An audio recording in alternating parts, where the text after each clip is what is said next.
ಪಿತನ ಮತ್ತು ಸುತನ ಮತ್ತು ಪವಿತ್ರಾತ್ಮನ ನಾಮದಲ್ಲಿ ಆಮೆನ್.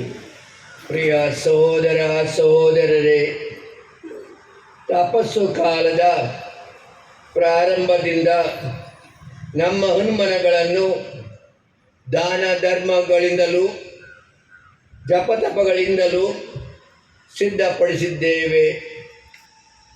ನಮ್ಮ ಪ್ರಭುವಿನ ಯಾತನೆ ಹಾಗೂ ಪುನರುತ್ಥಾನದ ಪಾಸ್ಕಾ ರಾಷ್ಟ್ರದ ಆಚರಣೆಯನ್ನು ಪ್ರಾರಂಭಿಸಲು ಅಖಿಲ ಧರ್ಮಸಭೆಯೊಂದಿಗೆ ನಾವಿಂದು ಒಟ್ಟುಗೂಡುತ್ತೇವೆ. ಈ ರಾಷ್ಟ್ರವನ್ನು ಸಂಪೂರ್ಣಗೊಳಿಸಲು ಪ್ರಭು ಯೇಸು ತಮ್ಮ ಸ್ವಂತ ನಗರವಾದ ಜೆರುಸಲೇಮನ್ನು ಪ್ರವೇಶಿಸಿದರು. ಅವರ ಈ ಪ್ರವೇಶವನ್ನು ಭಕ್ತಿ ವಿಶ್ವಾಸದಿಂದ ಸ್ಮರಿಸುತ್ತಾ ಅವರನ್ನು ಹಿಂಬಾಲಿಸೋಣ. ಹೀಗೆ ಕ್ರಿಸ್ತರ ಶಿಲುಬೆ ಯಾತನೆಯಲ್ಲಿ ಪಾಲ್ಗೊಳ್ಳುವ ವರದಾನವನ್ನು ಪಡೆದ ನಮಗೆ ಅವರ ಪುನರುತ್ಥಾನ ಹಾಗೂ ಜೀವನದಲ್ಲಿಯೂ ಪಾಲು ದೊರೆಯಲಿ.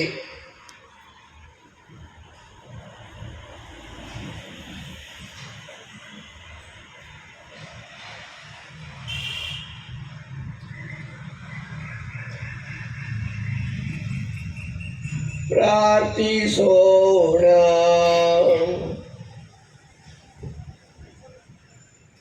ಸರ್ವಶಕ್ತರಾದ ಸದಾ ಜೀವಿಸುವ ದೇವರೇ, ಈ ಗರಿಗಳನ್ನು ಆಶೀರ್ವದಿಸಿರಿ, ಪಾವನಗೊಳಿಸಿರಿ. ಕ್ರಿಸ್ತರಾಜರನ್ನು ಕೊಂಡಾಡುತ್ತಾ ಅವರನ್ನು ಹಿಂಬಾಲಿಸುವ ನಾವು ಅವರ ಮುಖಾಂತರ ಅನಂತ ಜೆರುಸಲೇಮನ್ನು ಸೇರಲು ಶಕ್ತರಾಗುವಂತೆ ಕರುಣಿಸಿರಿ. ನಿಮ್ಮೊಂದಿಗೆ ಯುಗ ಯುಗಾಂತರಕ್ಕೂ ಜೀವಿಸಿ ಆಳುವ ಅವರ ಮುಖಾಂತರ ನಿಮ್ಮನ್ನು ಪ್ರಾರ್ಥಿಸುತ್ತೇವೆ.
ಪ್ರಭು ನಿಮ್ಮೊಡನೆ ಇರಲಿ.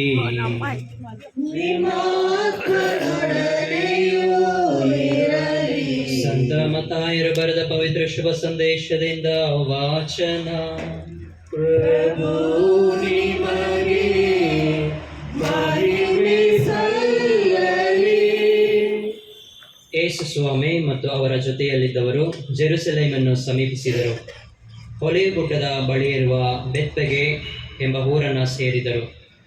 ಅಲ್ಲಿ ಯೇಸು ಇಬ್ಬರು ಶಿಷ್ಯರನ್ನು ಕರೆದು, ನಿಮ್ಮೆದುರಿಗೆ ಇರುವ ಆ ಹಳ್ಳಿಗೆ ಹೋಗಿರಿ. ಅಲ್ಲಿ ಕಟ್ಟಿ ಹಾಕಿರುವ ಒಂದು ಹೇಸರಗತ್ತೆಯನ್ನು ಅದರ ಮರಿಯನ್ನು ಕಾಣುವಿರಿ. ಅವುಗಳನ್ನು ಬಿಚ್ಚಿ ನನ್ನ ಬಳಿಗೆ ತನ್ನಿರಿ. ಯಾವನಾದರೂ ನಿಮ್ಮನ್ನು ಏನಾದರೂ ಕೇಳಿದರೆ, ಇವು ಪ್ರಭುವಿಗೆ ಬೇಕಾಗಿವೆ ಎನ್ನಿ, ಅವನು ತಕ್ಷಣ ಕಳುಹಿಸಿಕೊಡುವನು ಎಂದು ಹೇಳಿ ಕಳುಹಿಸಿದರು. ಸಿಯೋನ್ ನಗರಿ ಹೇಳು, ನಿನ್ನ ರಸ ಬರುತಿಹನು. ದೀನನವ ಹೇಸರಗತ್ತೆಯನ್ನೇರಿ ಕುಳಿತಿಹನು, ಮರಿ ಹೇಸರಗತ್ತೆಯನ್ನೇರಿ ಸಾಗಿ ಬರುತಿಹನು ಎಂದು ಪ್ರವಾದಿಯೊಬ್ಬನ ವಚನ ನೆರವೇರುವಂತೆ ಇದೆಲ್ಲ ನಡೆಯಿತು. ಶಿಷ್ಯರು ಹೋಗಿ ಯೇಸು ತಮಗೆ ಅಪ್ಪಣೆ ಮಾಡಿದಂತೆಯೇ ಹೇಸರಗತ್ತೆಯನ್ನು ಅದರ ಮರಿಯನ್ನು ಅಟ್ಟಿಕೊಂಡು ಬಂದರು. ತಮ್ಮ ಮೇಲಂಗಿಗಳನ್ನು ಅವುಗಳ ಮೇಲೆ ಹಾಸಿದರು. ಯೇಸು ಹತ್ತಿ ಕುಳಿತುಕೊಂಡರು. ಜನಸಮೂಹದಲ್ಲಿ ಅನೇಕರು ತಮ್ಮ ಹೊದಿಕೆಗಳನ್ನು ದಾರಿಯಲ್ಲಿ ಹಾಸಿದರು. ಇತರರು ಮರದೆಲೆಗಳನ್ನು ಕೊಯ್ದು ದಾರಿಯಲ್ಲಿ ಹರಡಿದರು. ಯೇಸುವಿನ ಹಿಂದೆಯೂ ಮುಂದೆಯೂ ಗುಂಪು ಗುಂಪಾಗಿ ಹೋಗುತ್ತಿದ್ದ ಜನರು, ದಾವೀದ ಕುಲಪುತ್ರನಿಗೆ ಜಯವಾಗಲಿ, ಸರ್ವೇಶ್ವರನ ನಾಮದಲ್ಲಿ ಬರುವವನಿಗೆ ಮಂಗಳವಾಗಲಿ, ಮಹೋನ್ನತದಲ್ಲಿ ದೇವರಿಗೆ ಜಯವಾಗಲಿ ಎಂದು ಹರ್ಷೋದ್ಗಾರ ಮಾಡುತ್ತಿದ್ದರು. ಹೀಗೆ ಯೇಸು ಜೆರುಸಲೇಮನ್ನು ಪ್ರವೇಶಿಸಿದಾಗ ನಗರವೇ ಕಲಕಲಗೊಂಡಿತು. ಜನರು ಯಾರಿವರು ಎಂದು ವಿಚಾರಿಸಲಾರಂಭಿಸಿದರು. ಇವರು ಗಲಿಲಾಯಕ್ಕೆ ಸೇರಿದ ನಜರೇತಿನ ಪ್ರವಾದಿ ಯೇಸು ಎಂದು ಮಾರ್ದನಿಸಿತು ಜನರ ಗುಂಪು. ಪ್ರಭುವಿನ ಶುಭ ಸಂದೇಶ. ಕ್ರಿಸ್ತನೇ ನಿಮಗೆ ಸ್ತುತಿಯು ಸಲ್ಲಲಿ.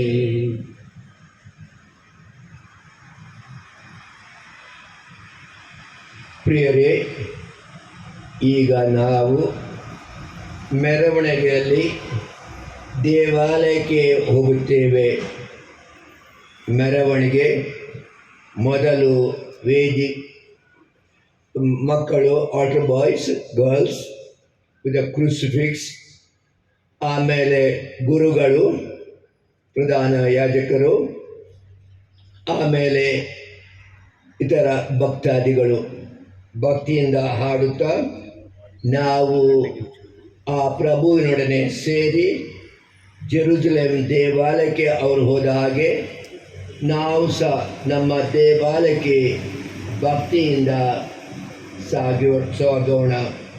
ಪ್ರಿಯ ಸಹೋದರ ಸಹೋದರೇ, ಅಂದು ಜೆರುಸಲೇಮಿನಲ್ಲಿ ಜನಸಮೂಹ ಪ್ರಭು ಯೇಸುವಿಗೆ ಜಯಕಾರ ಮಾಡಿದಂತೆ ಇಂದು ನಾವು ಶಾಂತಿಯಿಂದ ಮುನ್ನಡೆಯೋಣ.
ಮೃತ್ಯುಂಜಯನಿಗೆ ಓಜಾನ ಓಜಾನ ಓಜಾನ ಓಜಾನ ಜಗತ್ತಿನ ಜ್ಯೋತಿಗೆ ಓಜಾನ ಜ್ಯೋತಿಯ ಮೂಲೆ ಓಜಾನ ಓಜಾನ ಓಜಾನ ಓಜಾನ ಪ್ರೇಮ ಸ್ವರೂಪಗೆ ಓಜಾನ ಜೀವದ ದಾತೆ ಓಜಾನ ಓಜಾನ ಓಜಾನ ಓಜಾನ ಶಾಂತಿಯ ನಮಗೆ ಓಜಾನ ಜೀವದ ದಾತೆ ಓಜಾನ ಓಜಾನ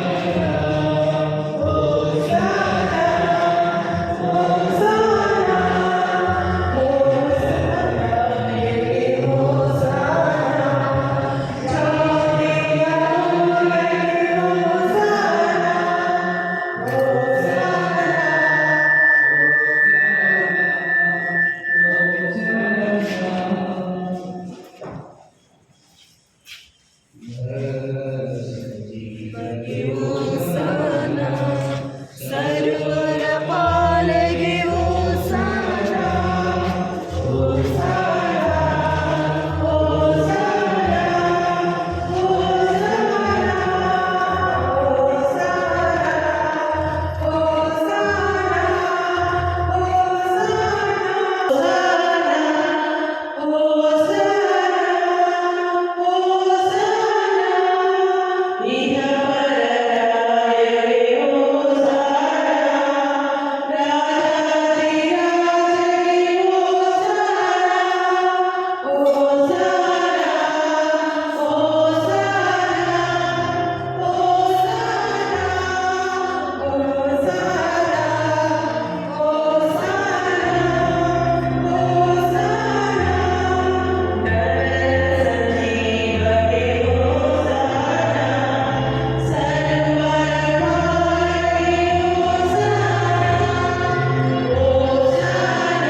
ಪ್ರಾರ್ಥಿಸೋಣ.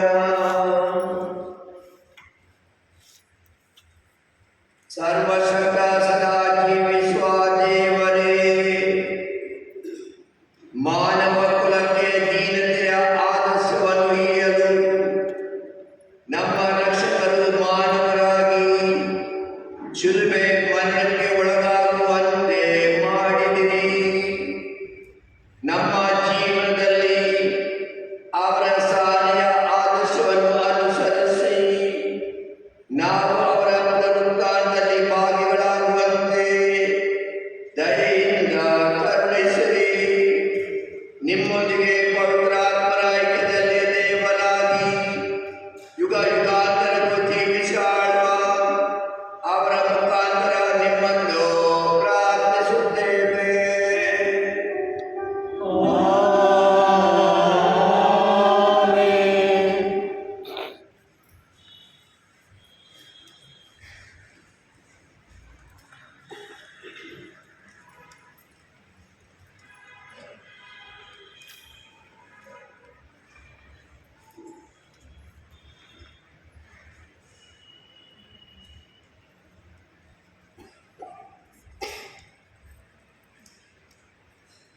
ಪ್ರವಾದಿ ಯೆಶಾಯನ ಗ್ರಂಥದಿಂದ ವಾಚನ. ಮುಖ ಮರೆ ಮಾಡಲಿಲ್ಲ ಉಗುಳು ಉಗುಳಿಗೆ, ದಣಿದವರನ್ನು ಹಿಡಿತ ನುಡಿಗಳಿಂದ ತಣಿಸುವಂತೆ ಅನುಗ್ರಹಿಸಿದಾತ ನನಗೆ ಸ್ವಾಮಿ ಸರ್ವೇಶ್ವರ. ಶಿಕ್ಷಿತರ ನಾಲಿಗೆಯನ್ನು ಶಿಷ್ಯೋನ್ಪಾದಿ ನಾನು ಆತನನ್ನು ಆಲಿಸುವಂತೆ ಬೆಳೆ ಬೆಳಗು ನನ್ನೆಚ್ಚರಿಸಿ ಚೇತನಗೊಳಿಸುತ್ತಾನೆ. ನನ್ನ ಕಿವಿಯನ್ನು ತೆರೆದಿಹೇಳು ಸ್ವಾಮಿ ಸರ್ವೇಶ್ವರ. ನನ್ನ ಕಿವಿಯನ್ನು ಎಂದೇ ವಿವೇಕನಾಗಲಿಲ್ಲ ನಾನು, ಪ್ರತಿಭಟಿಸಲಿಲ್ಲ ಆತನನ್ನು. ಬೆನ್ನು ಕೊಟ್ಟನು ಹೊಡೆಯುವವರಿಗೆ, ಗಡ್ಡ ಹೊಡೆದನು ಆತನ ಕೀಳುವವರಿಗೆ. ಮುಖ ಮರೆ ಮಾಡಲಿಲ್ಲ ಉಗುಳು ಉಗುಳಿಗೆ. ನೆರವಾಗಿಯನು ನನಗೆ ಸ್ವಾಮಿ ಸರ್ವೇಶ್ವರ. ಎಂದೇ ತಲೆ ತಗ್ಗಿಸಲಿಲ್ಲ ನಾನು ನಾಚಿಕೆಯಿಂದ. ಗಟ್ಟಿ ಮಾಡಿಕೊಂಡೆ ಮುಖವನ್ನು ಕಗ್ಗಲಿನ ಹಾಗೆ. ಆಶಾಭಂಗ ಮಾಡಲಿಲ್ಲವೆಂದು ಗೊತ್ತು ನನಗೆ. ದೇವರ ವಾಕ್ಯವಿದು. ದೇವರಿಗೆ ಕೃತಜ್ಞತೆ ಸಲ್ಲಲಿ.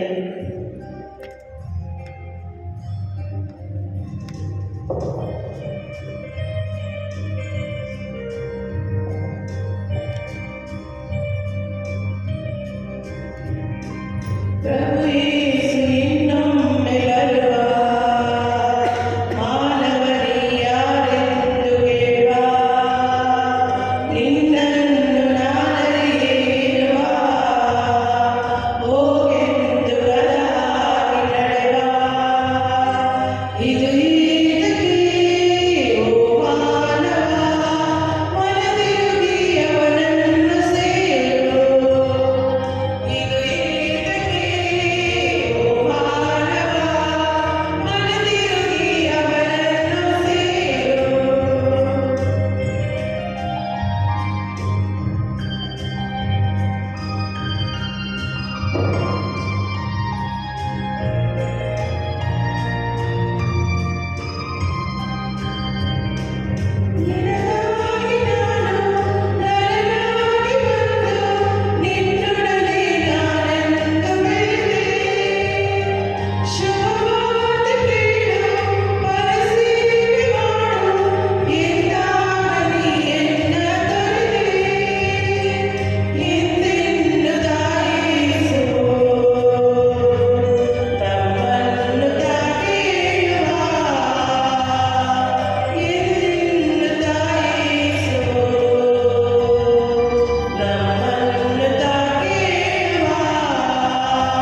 ಸಂತ ಪೌಲನು ಫಿಲಿಪಿಯರಿಗೆ ಬರೆದ ಪತ್ರದಿಂದ ವಾಚನ. ದೇವಸ್ವರೂಪಿ ತಾನಾಗಿದ್ದರೂ ನಿರುತ್ತ ದೇವರಿಗೆ ಸಮನಾದ ಆಸಿರಿ ಪರಿವೆನಾಥ. ಹಿಡಿದುಕೊಳ್ಳಲಿಲ್ಲ ಬಿಡಲಿನಂತ ತನ್ನೆನ್ನೇ ಬರಿದು ಮಾಡಿಕೊಂಡು ದಾಸನ ರೂಪವನ್ನು ಧರಿಸಿಕೊಂಡು ಮನುಜ ಆಕಾರದಲ್ಲಿ ಕಾಣಿಸಿಕೊಂಡು ನರಮಾನವರಿಗೆ ಸರಿಸಮನಾದ. ತನ್ನನ್ನೇ ಆತ ತಗ್ಗಿಸಿಕೊಂಡು ವಿಧೇಯನಾಗಿ ನಡೆದುಕೊಂಡು ಮರಣ ಪರ್ಯಂತ ಅಪರಾಧ ಶಿಲುಬೆಯ ಮರಣ ಪರ್ಯಂತ ವಿಧೇಯನಾದ. ಎಂತಲ್ಲೇ ಪರಮೋನ್ನತ ಸ್ಥಾನಕ್ಕೇರಿಸಿದಾತನು ಈತನು ಹೆಸರುಗಳನ್ನು ತಮ್ಮ ಹೆಸರನ್ನು ದೇವ ಪರಮನು ಯೇಸುವಿನ ಹೆಸರಿಗಂತೆ ಮೊಣಕಾಲೂರಿ ಮನಿವರು. ಸ್ವರ್ಗವಾಸಿಗಳು, ಭೂನಿವಾಸಿಗಳು, ಪಾತಾಳ ಜೀವರಾಶಿಗಳು ಕ್ರಿಸ್ತ ಯೇಸುವೇ ಪ್ರಭು ಎಂದೆಲ್ಲರಿಗೆ ಅರಿಕೆ ಮಾಡುವರು. ಪಿತದೇವನ ಮಹಿಮೆಯನ್ನು ಈ ಪರಿ ಹೊಗಲಿ ಸಾರುವರು. ಪ್ರಭುವಿನ ವಾಕ್ಯವಿದು.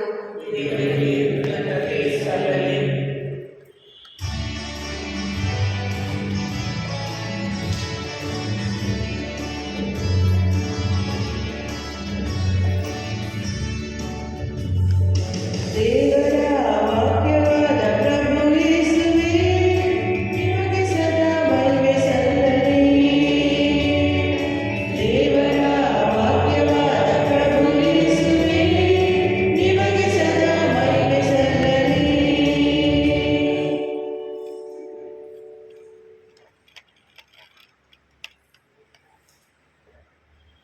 ಪ್ರಭು ನಿಮ್ಮೊಡನೆ ಇರಲಿ.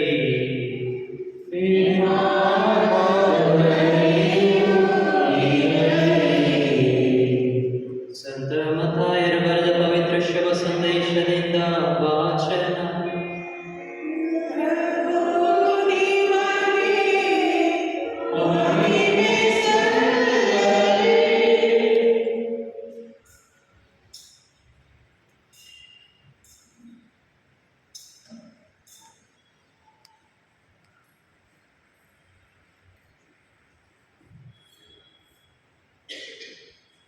ಮತ್ತಾಯನು ಬರೆದ ಯೇಸು ಕ್ರಿಸ್ತರ ಪೂಜೆ ಯಾತ್ರೆಯ ವೃತ್ತಾಂತ.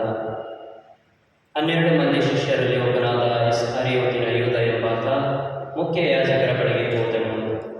ನಿಮಗೆ ನಾನು ಯೇಸುವನ್ನು ಹಿಡಿದುಕೊಟ್ಟರೆ ನನಗೇನು ಕೊಡುವಿರಿ ಎಂದು ಅವರನ್ನು ವಿಚಾರಿಸಿದನು. ಅವರು ಅವನಿಗೆ 30 ಬೆಳ್ಳಿ ನಾಣ್ಯಗಳನ್ನು ನಿಗದಿ ಮಾಡಿಕೊಟ್ಟರು. ಆ ಗಳಿಗೆಯಿಂದ ಯೇಸುವನ್ನು ಹಿಡಿದೊಪ್ಪಿಸಲು ಅವನು ಸಂದರ್ಭ ಕಾಯುತ್ತಾ ಇದ್ದನು. ಅಂದು ಹುಳಿರಹಿತ ರೊಟ್ಟಿಯ ಹಬ್ಬದ ಮೊದಲನೆಯ ದಿನ ಶಿಷ್ಯರು ಯೇಸುವಿನ ಬಳಿಗೆ ಬಂದು, ನಮಗೆ ಪಾಸ್ಕ ಭೋಜನವನ್ನು ನಾವು ಎಲ್ಲಿ ಸಿದ್ಧಪಡಿಸಬೇಕೆನ್ನುತ್ತೀರಿ ಎಂದು ಕೇಳಿದರು. ಅದಕ್ಕೆ ಅವರು, ಪಟ್ಟಣದಲ್ಲಿ ನಾನು ಸೂಚಿಸುವಂಥವನ ಬಳಿಗೆ ಹೋಗಿರಿ. ನನ್ನ ಕಾಲ ಸಮೀಪಿಸಿತು. ಪಾಸ್ಕವನ್ನು ನನ್ನ ಶಿಷ್ಯರ ಸಮೇತ ನಿಮ್ಮ ಮನೆಯಲ್ಲಿಯೇ ಆಚರಿಸಬೇಕೆಂದಿದ್ದೇನೆ. ಇದನ್ನು ನಮ್ಮ ಗುರುವೇ ಹೇಳಿ ಕಳಿಸಿದ್ದಾರೆ ಎಂದು ಅವನಿಗೆ ತಿಳಿಸಿರಿ ಎಂದರು. ಯೇಸು ಸೂಚಿಸಿದಂತೆಯೇ ಶಿಷ್ಯರು ಹೋಗಿ ಪಾಸ್ಕ ಭೋಜನವನ್ನು ತಯಾರಿಸಿದರು. ಸಂಜೆಯಾಯಿತು. ಯೇಸು 12 ಮಂದಿ ಶಿಷ್ಯರ ಸಂಗಡ ಊಟಕ್ಕೆ ಕುಳಿತರು. ಅವರೆಲ್ಲರೂ ಊಟ ಮಾಡುತ್ತಿದ್ದಾಗ ಯೇಸು, ನಿಮ್ಮಲ್ಲಿ ಒಬ್ಬನು ನನಗೆ ದ್ರೋಹ ಬಗೆದಿದ್ದಾನೆ ಎಂದು ನಿಮಗೆ ಖಂಡಿತವಾಗಿ ಹೇಳುತ್ತೇನೆ ಎಂದರು. ಶಿಷ್ಯರು ಬಹಳ ಕಳವಳಗೊಂಡರು. ಒಬ್ಬರಾದ ಮೇಲೊಬ್ಬರು, ಸ್ವಾಮಿ, ನಾನು ಎಂದು ಕೇಳತೊಡಗಿದರು. ಅದಕ್ಕೆ ಪ್ರತ್ಯುತ್ತರವಾಗಿ ಯೇಸು, ಊಟದ ಬಟ್ಟಲಲ್ಲಿ ನನ್ನೊಡನೆ ಕೈ ಅದ್ದಿ ಉಣ್ಣುವವನೇ ನನಗೆ ದ್ರೋಹ ಬಗೆಯುತ್ತಾನೆ. ನರಪುತ್ರನೇನು ಪವಿತ್ರ ಗ್ರಂಥದಲ್ಲಿ ಬರೆದಿರುವ ಪ್ರಕಾರ ಹೊರಟು ಹೋಗುತ್ತಾನೆ ನಿಜ. ಆದರೆ ಅಯ್ಯೋ, ನರಪುತ್ರನಿಗೆ ದ್ರೋಹ ಬಗೆಯುವವನ ದುರ್ಗತಿಯನ್ನು ಏನೆಂದು ಹೇಳಲಿ. ಅವನು ಹುಟ್ಟದೆ ಇದ್ದಿದ್ದರೆ ಎಷ್ಟೋ ಚೆನ್ನಾಗಿತ್ತು ಎಂದರು. ಗುರುದ್ರೋಹಿಯಾದ ಯೂದನು ಆಗ, ಗುರುವೇ, ಅವನು ನಾನಲ್ಲ ತಾನೇ ಎಂದನು. ಅದಕ್ಕೆ ಯೇಸು, ಅದು ನಿನ್ನ ಬಾಯಿನಲ್ಲಿ ಬಂದಿದೆ ಎಂದರು. ಅವರೆಲ್ಲರೂ ಊಟ ಮಾಡುತ್ತಿರುವಾಗ ಯೇಸು ರೊಟ್ಟಿಯನ್ನು ತೆಗೆದುಕೊಂಡು ದೇವರ ಸ್ತುತಿಯನ್ನು ಮಾಡಿ ಅದನ್ನು ಮುರಿದು ಶಿಷ್ಯರಿಗೆ ಕೊಡುತ್ತಾ, ಇದನ್ನು ತೆಗೆದುಕೊಂಡು ಭುಜಿಸಿರಿ, ಇದು ನನ್ನ ಶರೀರ ಎಂದರು. ಬಳಿಕ ಪಾನಪಾತ್ರೆಯನ್ನು ತೆಗೆದುಕೊಂಡು ದೇವರಿಗೆ ಕೃತಜ್ಞತಾ ಸ್ತೋತ್ರವನ್ನು ಸಲ್ಲಿಸಿ ಅದನ್ನು ಅವರಿಗೆ ಕೊಡುತ್ತಾ ಇಂತೆಂದರು. ಇದರಲ್ಲಿ ಇರುವುದನ್ನು ಎಲ್ಲರೂ ಪಾನ ಮಾಡಿ, ಇದು ನನ್ನ ರಕ್ತ, ಸಮಸ್ತ ಜನರ ಪಾಪ ಕ್ಷಮೆಗಾಗಿ ತಿರುಗಿಸಲಾಗುವ ಒಡಂಬಡಿಕೆಯ ರಕ್ತ. ನಾನು ನನ್ನ ಪಿತನ ಸಾಮ್ರಾಜ್ಯದಲ್ಲಿ ದ್ರಾಕ್ಷಾರಸವನ್ನು ನಿಮ್ಮ ಸಂಗಡ ಹೊಸದಾಗಿ ಕುಡಿಯುವ ದಿನದವರೆಗೂ ಅದನ್ನು ಇನ್ನು ಕುಡಿಯುವುದಿಲ್ಲ ಎಂದು ನಿಮಗೆ ಸತ್ಯವಾಗಿ ಹೇಳುತ್ತೇನೆ ಎಂದರು. ಬಳಿಕ ಅವರೆಲ್ಲರೂ ಕೀರ್ತನೆಯನ್ನು ಹಾಡಿ ಒಲೆಯೂಟಕ್ಕೆ ಹೊರಟರು. ಆಗ ಯೇಸು ತಮ್ಮ ಶಿಷ್ಯರಿಗೆ, ಕುರಿಗಾಯಿಯನ್ನು ಕೊಲ್ಲುವೆನು, ಕುರಿಗಳು ಚದರುವು ಎಂದು ಪವಿತ್ರ ಗ್ರಂಥದಲ್ಲಿ ಬರೆದಿದೆ. ಅದರಂತೆ ನೀವೆಲ್ಲರೂ ಇದೇ ರಾತ್ರಿ ನನ್ನಲ್ಲಿ ವಿಶ್ವಾಸ ಕಳೆದುಕೊಂಡು ಹಿಮ್ಮೆಟ್ಟುವಿರಿ. ನಾನಾದರೂ ಪುನರುತ್ಥಾನದಲ್ಲಿ ನಿಮಗಿಂತ ಮುಂದಾಗಿ ಗಲಿಲಾಯಕ್ಕೆ ಹೋಗುವೆನು ಎಂದರು. ಇದನ್ನು ಕೇಳಿದ ಪೇತ್ರನು, ಎಲ್ಲರೂ ತಮ್ಮಲ್ಲಿ ವಿಶ್ವಾಸ ಕಳೆದುಕೊಂಡು ಹಿಮ್ಮೆಟ್ಟಿದರು. ನಾನು ಮಾತ್ರ ಎಂದಿಗೂ ಹಾಗೆ ಮಾಡುವುದಿಲ್ಲ ಎಂದು ಸಾರಿ ಹೇಳಿದನು. ಅದಕ್ಕೆ ಯೇಸು, ಇದೇ ರಾತ್ರಿ ಕೋಳಿ ಕೂಗುವ ಮೊದಲೇ ಆತನನ್ನು ನಾನು ಅರಿಯೆ ಎಂದು ನೀನು 3 ಬಾರಿ ನನ್ನನ್ನು ನಿರಾಕರಿಸುವೆ, ಇದು ಖಂಡಿತ ಎಂದರು.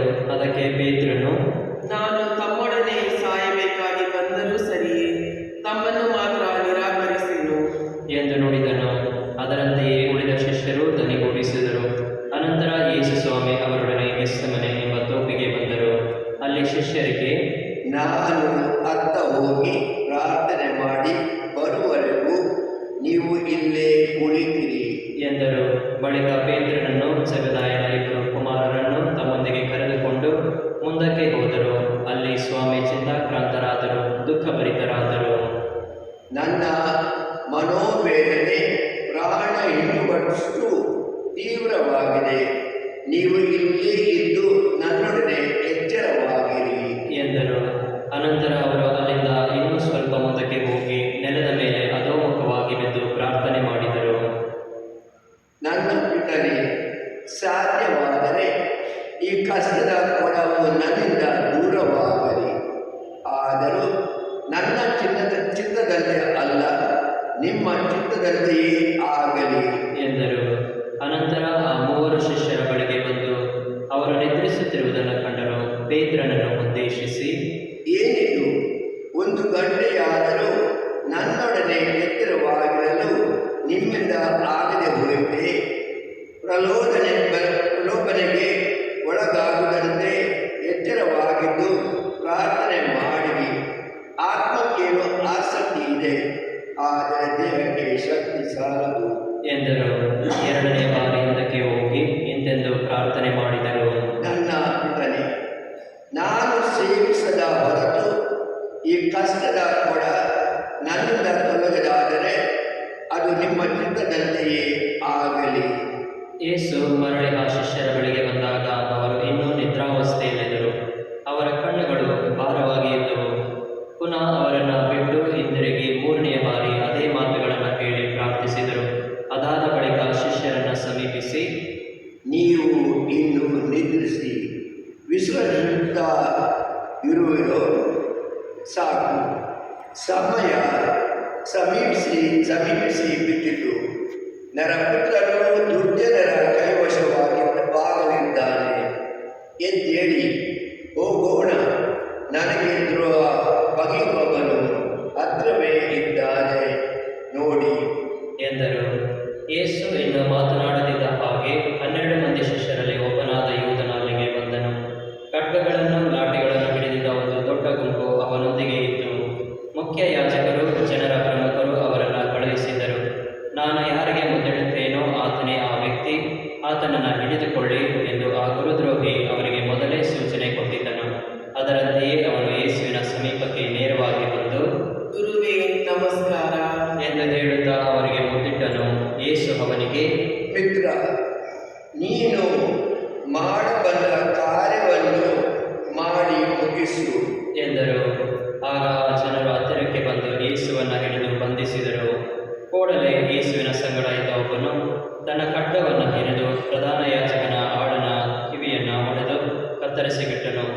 ಯೇಸು ಅವನಿಗೆ, ನಿನ್ನ ಖಡ್ಗವನ್ನು ಹೊರಗೆ ಹಾಕು. ಖಡ್ಗ ಹಿಡಿದವರೆಲ್ಲರೂ ಖಡ್ಗದಿಂದಲೇ ಹತರಾಗುವರು. ನಾನು ನನ್ನ ಪಿತನನ್ನು ಕೇಳಿಕೊಂಡರೆ ಅವರು ತಕ್ಷಣವೇ 12 ದಳಗಳಿಗಿಂತಲೂ ಹೆಚ್ಚು ದೇವದೂತರನ್ನು ಕಳುಹಿಸಿದವೆಂದು ಒಳ್ಳೆಯ.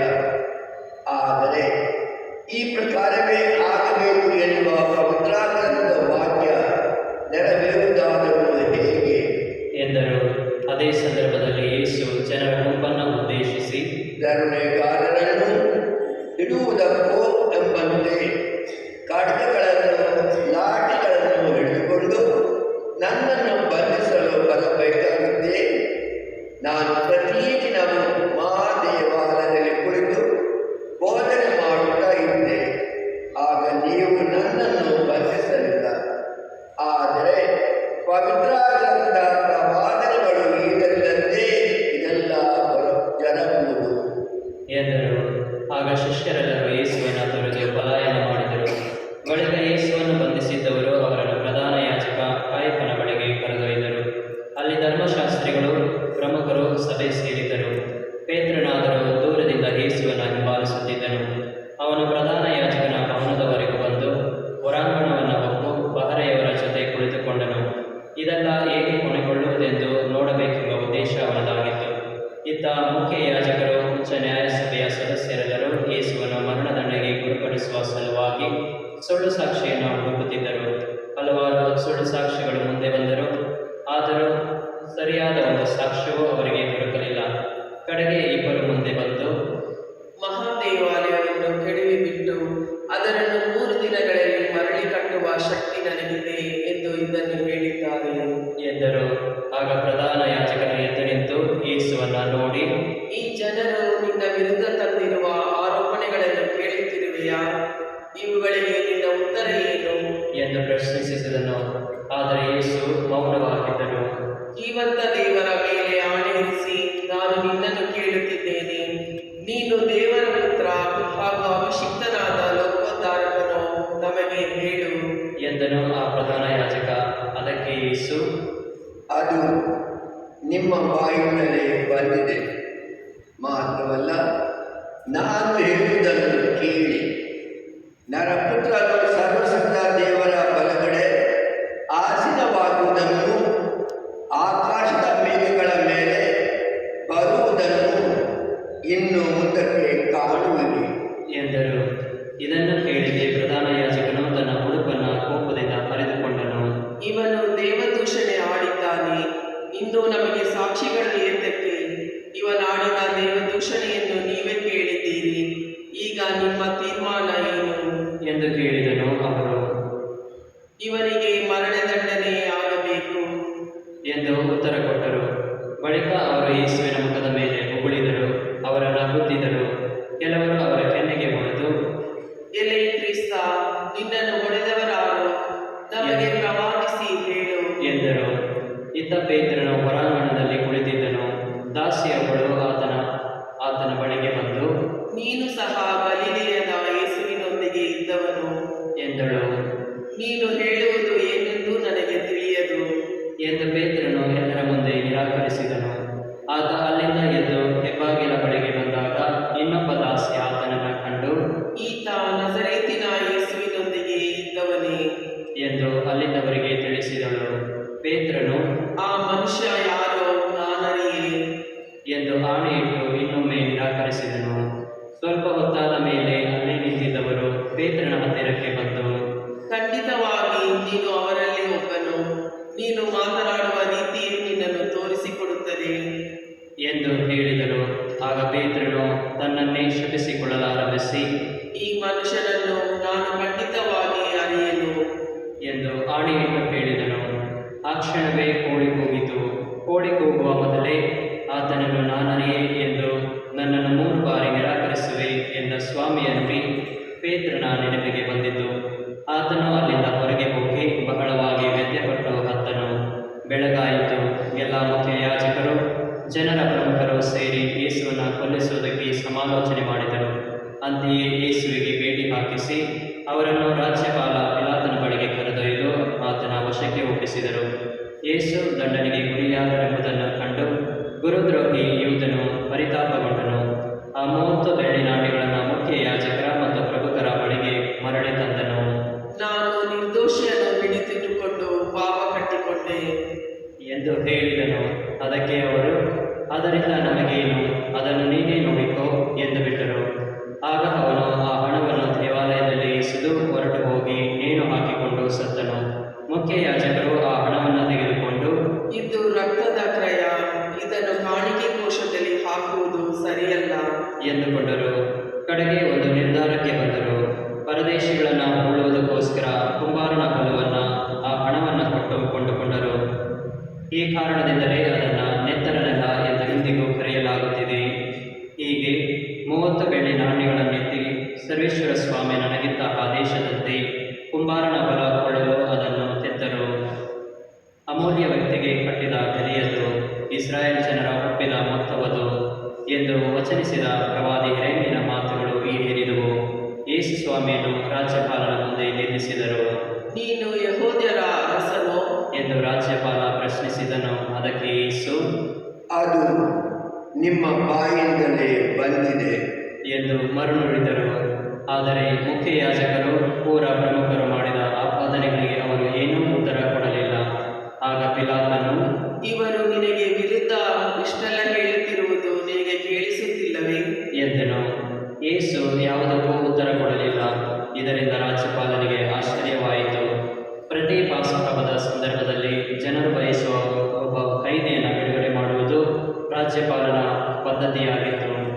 ಆಗ ಬರಬ್ಬನೆಂಬ ಕುಪ್ರಸಿದ್ಧ ಕೈದಿಯೊಬ್ಬನು ಸೆರೆಯಲ್ಲಿದ್ದನು. ಹೀಗಿರಲಾಗಿ ಪಿಲಾತನು ಅಲ್ಲಿ ಕೂಡಿದ್ದ ಜನರನ್ನು ಉದ್ದೇಶಿಸಿ, ನಾನು ಯಾರನ್ನು ಬಿಡುಗಡೆ ಮಾಡಬೇಕೆಂದಿದ್ದೀರಿ? ಬರಬ್ಬನನ್ನು ಅಥವಾ ಕ್ರಿಸ್ತ ಎಂದು ಕರೆಯಲಾಗುವ ಯೇಸುವನ್ನು ಎಂದು ಕೇಳಿದನು. ಆ ಜನರು ಅಸೂಯೆಯಿಂದಲೇ ಯೇಸುವನ್ನು ಹಿಡಿದೊಪ್ಪಿಸಿದ್ದಾರೆಂದು ಅವರಿಗೆ ಅರಿವಾಗಿತ್ತು. ಅದು ಅಲ್ಲದೆ ಪಿಲಾತನು ನ್ಯಾಯಪೀಠದಲ್ಲಿ ಕುಳಿತಿರುವಾಗ, ನೀವು ಆ ಸತ್ಪುರುಷನ ದಂಡೆಗೆ ಹೋಗಬೇಡಿ, ಆತನ ದೆಸೆಯಿಂದ ಕಳೆದ ರಾತ್ರಿ ಕನಸಿನಲ್ಲಿ ಬಹಳ ಸಂಕಟಪಟ್ಟಿದ್ದೇನೆ ಎಂದು ಅವನ ಪತ್ನಿ ಹೇಳಿ ಕಳುಹಿಸಿದಳು. ಈತ ಬರಬ್ಬನನ್ನು ಬಿಡುಗಡೆ ಮಾಡಿ ಯೇಸುವನ್ನು ಕೊಲ್ಲಬೇಕೆಂದು ಕೇಳಿಕೊಳ್ಳುವಂತೆ ಮುಖ್ಯ ಯಾಜಕರು ಮತ್ತು ಪ್ರಮುಖರು ಜನರನ್ನು ಪ್ರಶಂಸಿಸಿದರು. ರಾಜ್ಯಪಾಲನು ಪುನಃ ಜನರ ಗುಂಪನ್ನು ನೋಡಿ, ಈ ಇಬ್ಬರಲ್ಲಿ ಯಾರನ್ನು ನಿಮಗೆ ಬಿಟ್ಟುಕೊಡಲಿ ಎಂದು ಕೇಳಿದನು. ಅದಕ್ಕೆ ಅವರು, ಬರಬ್ಬನನ್ನೇ ಎಂದು ಉತ್ತರ ಕೊಟ್ಟರು. ಹಾಗಾದರೆ ಕ್ರಿಸ್ತ ಎಂದು ಕರೆಯಲಾಗುವ ಯೇಸುವನ್ನು ಏನು ಮಾಡಲಿ ಎಂದು ಪಿಲಾತನು ಮರುಪ್ರಶ್ನೆ ಹಾಕಿದನು. ಅವರೆಲ್ಲರೂ, ಅವನನ್ನು ಶಿಲುಬೆಗೇರಿಸಿ ಎಂದು ಉತ್ತರಿಸಿದರು. ಏಕೆ? ಇವನೇನು ಕೇಡು ಮಾಡಿದ್ದಾನೆ ಎಂದು ಪಿಲಾತನು ಕೇಳಲು, ಶಿಲುಬೆಗೇರಿಸಿ ಎಂದು ಅವರು ಇನ್ನೂ ಹೆಚ್ಚಾಗಿ ಆರ್ಭಟಿಸಿದರು. ಪಿಲಾತನು ತನ್ನ ಪ್ರಯತ್ನದಿಂದ ಏನೂ ಫಲಿಸುತ್ತಿಲ್ಲವೆಂದು, ಅದಕ್ಕೆ ಬದಲಾಗಿ ಬೆಂಕಿ ಏಳುವ ಸೂಚನೆ ಇದೆ ಎಂದು ಮನಗಂಡನು. ಆದ್ದರಿಂದ ನೀರನ್ನು ತರಿಸಿ, ಈ ನಿರಪರಾಧಿಯ ರಕ್ತಪಾತಕ್ಕೆ ಹೊಣೆ ನಾನಲ್ಲ, ಅದಕ್ಕೆ ನೀವೇ ಹೊಣೆಗಾರರು ಎಂದು ಹೇಳಿ ಜನರೆದುರಿಗೆ ಕೈ ತಡೆದುಕೊಂಡನು. ಅದಕ್ಕೆ ಜನರೆಲ್ಲರೂ, ಅವನ ರಕ್ತ ನಮ್ಮ ಮೇಲೂ ನಮ್ಮ ಮಕ್ಕಳ ಮೇಲೂ ಇರಲಿ ಎಂದು ಕೂಗಿಕೊಂಡರು. ಬಳಿಕ ಪಿಲಾತನು ಅವರ ಇಷ್ಟದಂತೆಯೇ ಬರಬ್ಬನನ್ನು ಬಿಟ್ಟುಕೊಟ್ಟನು. ಯೇಸುವನ್ನು ಕೊರಡೆಗಳಿಂದ ಹೊಡೆಸಿ ಶಿಲುಬೆಗೇರಿಸಲು ಒಪ್ಪಿಸಿಬಿಟ್ಟನು. ರಾಜ್ಯಪಾಲನ ಸೈನಿಕರು ಯೇಸುವನ್ನು ರಾಜಭವನದ ಒಳಗೆ ಕರೆದೊಯ್ದರು. ಅವರ ಸೈನ್ಯ ಪಡೆಯೆಲ್ಲವೂ ಪ್ರಭುವನ್ನು ಸುತ್ತಿಗಟ್ಟಿತು. ಸೈನಿಕರು ಅವರ ಉಡುಪನ್ನು ಸುಲಿದು ಕಡುಗೆಂಪು ಮೇಲಂಗಿಯೊಂದನ್ನು ಅವರಿಗೆ ಒದಿಸಿದರು. ಮುಳ್ಳಿನ ಒಂದು ಕಿರೀಟವನ್ನು ಹೆಣೆದು ಅವರ ತಲೆಯ ಮೇಲೆ ಇರಿಸಿದರು. ಕೈಗೆ ಒಂದು ಕೋಲನ್ನು ಕೊಟ್ಟರು. ಆಮೇಲೆ ಅವರ ಮುಂದೆ ಮೊಣಕಾಲೂರಿ, ಯೆಹೂದ್ಯರ ಅರಸನಿಗೆ ಜಯವಾಗಲಿ ಎಂದು ಹೇಳಿ ಪರಿಹಾಸ್ಯ ಮಾಡಿದರು. ಅವರ ಮೇಲೆ ಉಗುಳಿದರು. ಆ ಕೋಲನ್ನು ಕಿತ್ತುಕೊಂಡು ತಲೆಯ ಮೇಲೆ ಹೊಡೆದರು. ಹೀಗೆ ಪರಿಹಾಸ್ಯ ಮಾಡಿ ಆದ ಮೇಲೆ ಒದಿಸಿದ್ದ ಮೇಲಂಗಿಯನ್ನು ತೆಗೆದುಹಾಕಿ ಅವರ ಉಡುಪನ್ನೇ ಪುನಃ ಹೊಡೆಸಿದರು. ಬಳಿಕ ಅವರನ್ನು ಶಿಲುಬೆಗೇರಿಸಲು ಕರೆದೊಯ್ದರು. ಸೈನಿಕರು ಯೇಸುವನ್ನು ಕರೆದುಕೊಂಡು ಊರ ಹೊರಗೆ ಹೋಗುತ್ತಿದ್ದಾಗ ಸಿರೇನ್ ಪಟ್ಟಣದ ಸಿಮೋನ್ ಎಂಬಾತನನ್ನು ಕಂಡರು. ಯೇಸುವಿನ ಶಿಲುಬೆಯನ್ನು ಹೊತ್ತು ಬರುವಂತೆ ಅವನನ್ನು ಬಲವಂತ ಮಾಡಿದರು. ಅವರೆಲ್ಲರೂ ಗೋಲ್ಗೊಥಾ ಎಂಬ ಸ್ಥಳಕ್ಕೆ ಬಂದು ಸೇರಿದರು.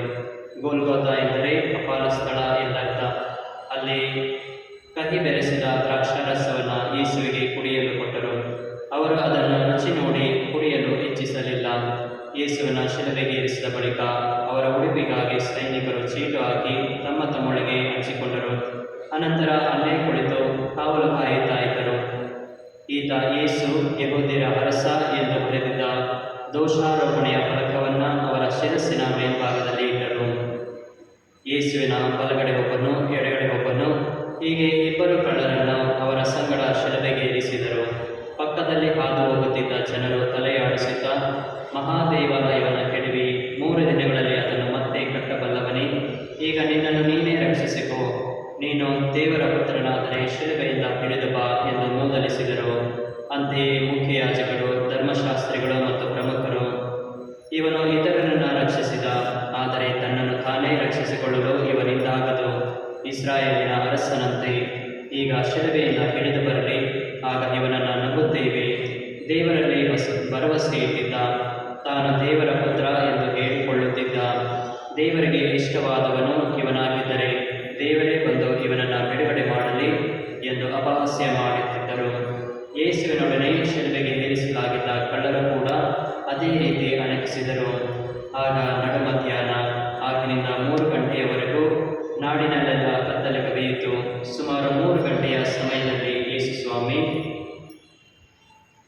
ಏಲಿ ಏಲಿ ಲಾಮಾ ಸಬಕ್ತಾನಿ, ಅಂದರೆ ನನ್ನ ದೇವರೇ ನನ್ನ ದೇವರೇ ನನ್ನನ್ನೇಕೆ ಕೈಬಿಟ್ಟಿರಿ ಎಂದು ಗಟ್ಟಿಯಾಗಿ ಕೂಗಿಕೊಂಡರು.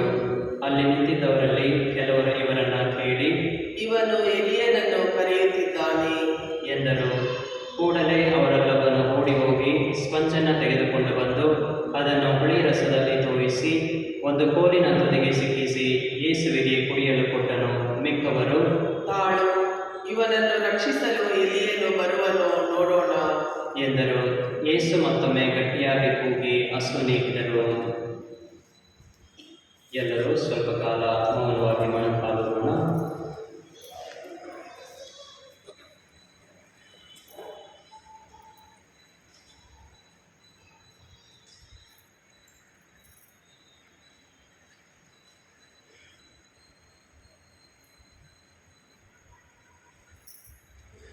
ಆಗ ಇಗೋ, ಮಹಾದೇವಾಲಯದ ತೆರೆಯು ಮೇಲಿಂದ ಕೆಳಗಿನವರೆಗೂ ಇಬ್ಬಾಗವಾಗಿ ಸೀಳಿಹೋಯಿತು. ಭೂಮಿ ನಡುಗಿತು, ಬಂಡೆಗಳು ಸಿಡಿದವು, ಸಮಾಧಿಗಳು ತೆರೆದುಕೊಂಡವು. ನಿಧನ ಹೊಂದಿದ್ದ ಅನೇಕ ಭಕ್ತರ ದೇಹಗಳು ಜೀವಂತವಾಗಿ ಎದ್ದವು. ಹೀಗೆ ಎದ್ದವರು ಸಮಾಧಿಗಳಿಂದ ಹೊರಬಂದು ಯೇಸು ಪುನರುತ್ಥಾನ ಹೊಂದಿದ ಬಳಿಕ ಪವಿತ್ರ ನಗರಕ್ಕೆ ಹೋಗಿ ಅನೇಕರಿಗೆ ಕಾಣಿಸಿಕೊಂಡರು. ಶತಾಧಿಪತಿ ಮತ್ತು ಅವನ ಸಂಗಡ ಯೇಸುವನ್ನು ಕಾಯುತ್ತಿದ್ದವರು ಭೂಕಂಪವನ್ನು ನಡೆದುದೆಲ್ಲವನ್ನು ಕಂಡು ಭಯಭ್ರಾಂತರಾದರು.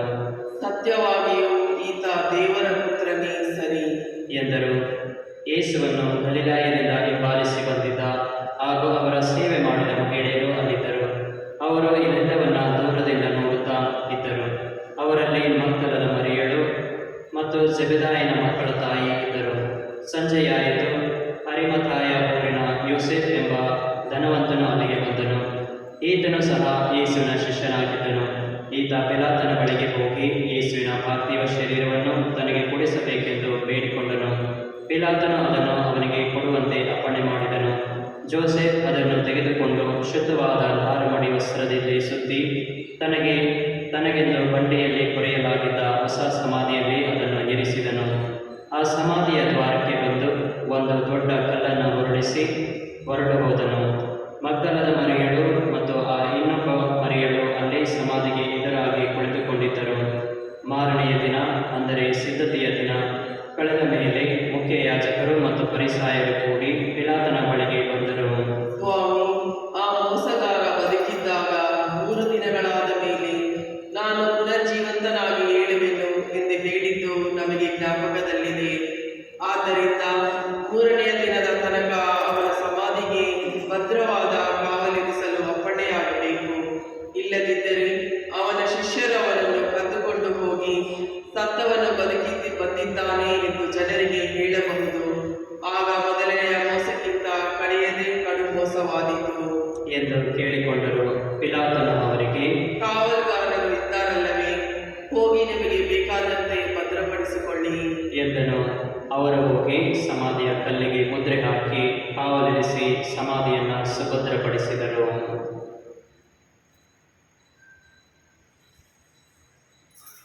ಪ್ರಭುವಿನ ಶುಭ ಸಂದೇಶ.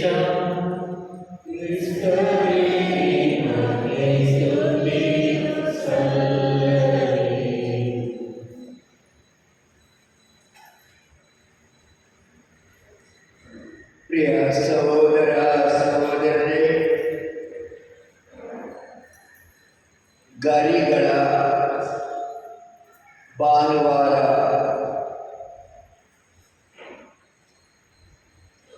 ಇದನ್ನು ನಾವು ಆರಂಭಿಸಿ ಪವಿತ್ರ ವಾರದಲ್ಲಿ ನಾವು ಕಾಲಿದ್ದೇವೆ. ಪವಿತ್ರ ವಾರವನ್ನು ನಾವು ಆರಂಭಿಸುತ್ತೇವೆ. ನಾವು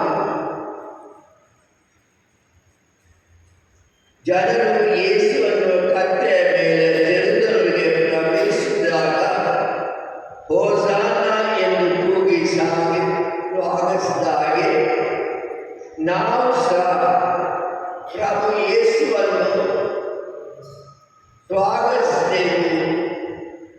ನಾವು ಸಹ ಈ ದೇವಾಲಯಕ್ಕೆ ಪ್ರವೇಶಿಸಿದೆವು.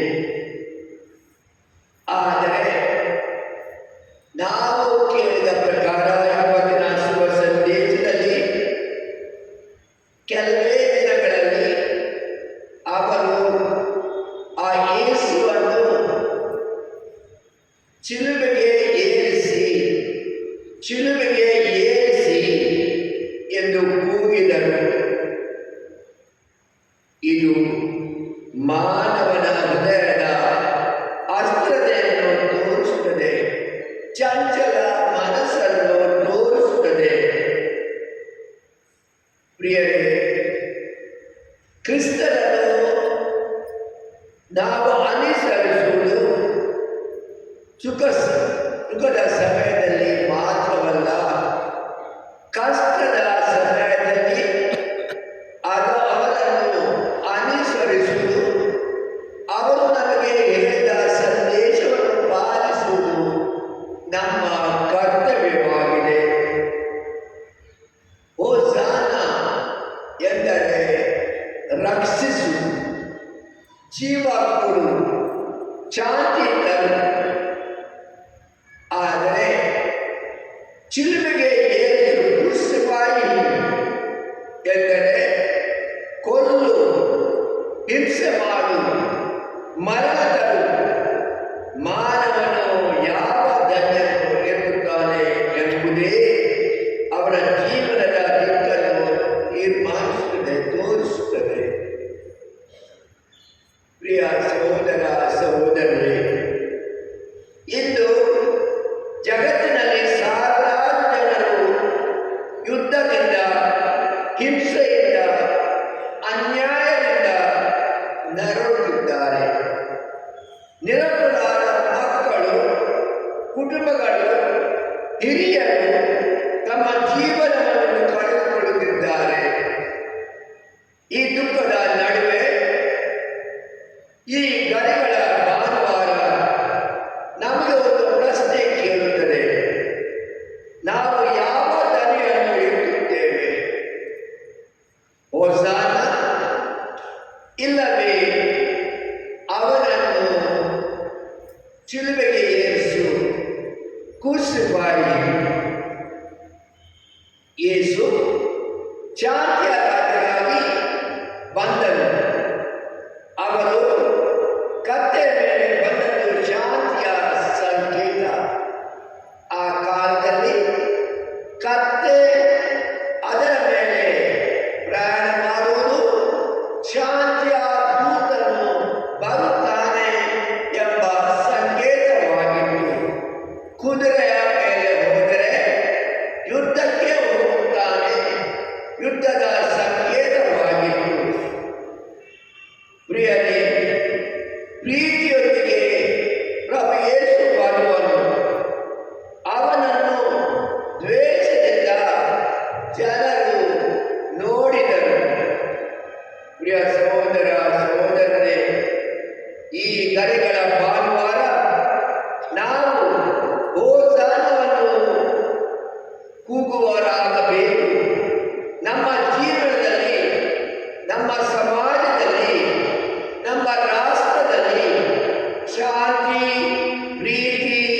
ನ್ಯಾಯ, ಜೀವನ ಗೌರವವನ್ನು ಕಾಪಾಡಬೇಕು. ಯುದ್ಧದ ಮಧ್ಯೆಯೂ ನಾವು ಶಾಂತಿಯ ಧ್ವನಿಯಾಗಬೇಕು.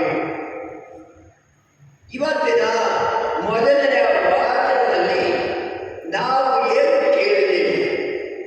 ಯೆಶಾಯ ಪ್ರವಾದಿ ಪ್ರಭುವಿನ ವಿಷಯ ಹೇಳುತ್ತಾನೆ. ಅವನು ಪ್ರತಿಭಟಿಸಲಿಲ್ಲ, ಆತ ಬೆನ್ನು ಕೊಟ್ಟನು, ಹೊಡೆಯುವವರಿಗೆ ಗಡ್ಡ ಒಡ್ಡಿದನು, ಅದನ್ನು ಕೇಳುವವರಿಗೆ ಮುಖ ಮಾಡಲಿಲ್ಲ, ಉಗುಳಿಗೆ ತಲೆ ಬಗ್ಗಿಸಲಿಲ್ಲ, ನಾಚಿಕೆಯಿಂದ ಎಂದು ಅವರು ಹೇಳುತ್ತಾ ದೇವರ ಸೇವಕ ವಿಧೇಯತೆಯಿಂದ ದೇವರ ಇಚ್ಛೆಯನ್ನು ಮಾಡುವನು ಎಂದು ಅವರು ತಿಳಿಸುತ್ತಾರೆ. ಪ್ರಿಯ ಸಹೋದರ ಸಹೋದರರೇ, ಇಂದಿನ ಜಗತ್ತಿನಲ್ಲಿ ನಾವು ಕೂಡ ಅನ್ಯಾಯ ಹಿಂಸೆ ಕಷ್ಟಗಳನ್ನು ಎದುರಿಸುತ್ತೇವೆ. ಆಗಿರಬಹುದು ಉದ್ಯೋಗದಲ್ಲಿ, ಸಮಾಜದಲ್ಲಿ, ಕುಟುಂಬಗಳಲ್ಲಿ ಸತ್ಯಕ್ಕಾಗಿ ನಿಂತಾಗ ನಾವು ನಮ್ಮನ್ನು ವಿರೋಧಿಸುತ್ತಾರೆ.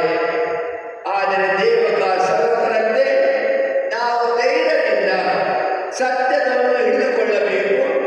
ಕ್ರೈಸ್ತ ಜೀವನವನ್ನು ಸುಲಭವಾದ ಇದು ಮಾರ್ಗವಲ್ಲವಾ ಎಂದು ನಮಗೆ ತಿಳಿದಿದೆ. ಅದಕ್ಕಾಗಿ ತ್ಯಾಗದ ಮಾರ್ಗ, ನಾವು ದೇವರ ಮೇಲೆ ನಂಬಿಕೆ ಇಟ್ಟುಕೊಂಡು ನಾವು ನಮ್ಮ ಜೀವನದಲ್ಲಿ ಮುಂದೆ ಸಾಗಬೇಕು. ಇವತ್ತಿನ ಎರಡನೆಯ ವಾಚನ ಸಂತ ಪೌಲರು ಹೇಳುತ್ತಾರೆ, ಯೇಸು ದೈವನಾಗಿದ್ದರೂ ತನ್ನನ್ನು ಶೂನ್ಯಗೊಳಿಸಿ ದಾಸನ ರೂಪವನ್ನು ತೆಗೆದುಕೊಂಡು ಶಿಲುಬೆಯ ತನಕ ವಿಧೇಯನಾದನು. ನಾವು ಇವತ್ತಿನ ಸಮಾಜದಲ್ಲಿ ಅಹಂಕಾರ, ಸ್ವಾರ್ಥ, ಅಧಿಕಾರದ ಹಂಬಲವನ್ನು ನೋಡುತ್ತೇವೆ. ಕ್ರಿಸ್ತನ ವಿನಯ ನಮಗೆ ಒಂದು ಪಾಠವಾಗಿದೆ.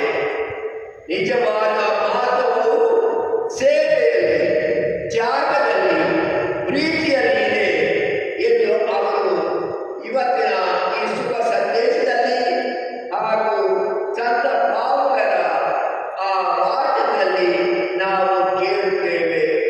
ಪ್ರಿಯ ಸಹೋದರ ಸಹೋದರರೇ, ಇವತ್ತು ಈ ಗರಿಗಳ ಭಾನುವಾರವನ್ನು ನಾವು ಆಚರಿಸುತ್ತೇವೆ. ನಾವು ಪವಿತ್ರ ಕಾಲಕ್ಕೆ ವಾರಕ್ಕೆ ಕಾಲಿಡುತ್ತೇವೆ. ಮನಸ್ಸಿನಲ್ಲಿ ನಾವು ಹೇಳೋಣ, ನಾವೆಲ್ಲರೂ ಈ ಪವಿತ್ರ ವಾರವನ್ನು ಆಚರಿಸುವಾಗ ದೇವರ ಮಾರ್ಗ ಶಾಶ್ವತವಾಗಿದೆ. ಯೇಸು ಶಿಲುಬೆಯ ಮಾರ್ಗವನ್ನು ಆರಿಸಿಕೊಂಡಂತೆ ನಾವು ಕೂಡ ತ್ಯಾಗ, ಸೇವೆ, ಪ್ರೀತಿಯ ಮಾರ್ಗವನ್ನು ಆರಿಸಿಕೊಳ್ಳಬೇಕು. ಅದರಲ್ಲಿ ನಮ್ಮ ಜೀವನದಲ್ಲಿ ನಿಜವಾದ ಹೋಸಾನ, ದೇವರಿಗೆ ಮಹಿಮೆಯಾಗಲಿ ಎಂಬ ಪ್ರತಿಜ್ಞೆಯನ್ನು ನಾವು ಮಾಡಬಹುದು, ತೂಗಬಹುದು. ಇವತ್ತು ನಾವು ಪ್ರಾರ್ಥಿಸೋಣ. ನಮ್ಮ ಜೀವನದಲ್ಲಿ ಕೆಲವೇ ದಿವಸ ಒಳ್ಳೆಯ ಜೀವನವನ್ನು ಸಾರಿ 40 ದಿವಸದ ಈ ಕಾಲದ 40 ದಿವಸವನ್ನು ಆಚರಿಸಿ ನಾಳೆ ಭಾನುವಾರದಿಂದ ಬರುವ ಮತ್ತೆ ಪುನಃ ಹಿಂದೆ ಹೋದರೆ ನಮ್ಮ ಆ ಹಳೆಯ ಜೀವನಕ್ಕೆ ನಾವು ಏನು ಹೇಳುತ್ತೇವೆ? 40 ದಿವಸ ಹೋಸಾನವನ್ನು ನಾವು ಎಂದು ಹೇಳಿದೆವು. ತದನಂತರ ನಾವು ಅವನನ್ನು ಶಿಲುಬೆಗೆ ಏರಿಸು ಎಂದು ಹೇಳುತ್ತೇವೆ. ಇದು ನಾವು ಮನಸ್ಸಿನಲ್ಲಿ ಇಟ್ಟು ಹೊಸ ಜೀವನವನ್ನು ಸಾರಲು ಈ ಪವಿತ್ರ ವಾರದಲ್ಲಿ ದೇವರೊಡನೆ ಆಶೀರ್ವಾದವನ್ನು, ಪವಿತ್ರಾತ್ಮನ ಶಕ್ತಿಯನ್ನು ಬೇಡಿಕೊಳ್ಳೋಣ. ಆಮೆನ್.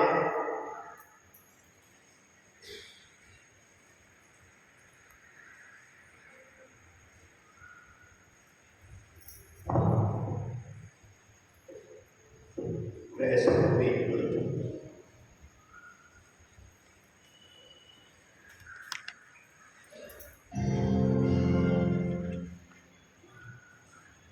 ಪ್ರಿಯ ಸಹೋದರ ಸಹೋದರರೇ, ನಮ್ಮ ಪ್ರಾರ್ಥನೆಗಳನ್ನು ಉದ್ದೇಶಗಳನ್ನು ದೇವರ ಮುಂದೆ ಇಡೋಣ. ಈ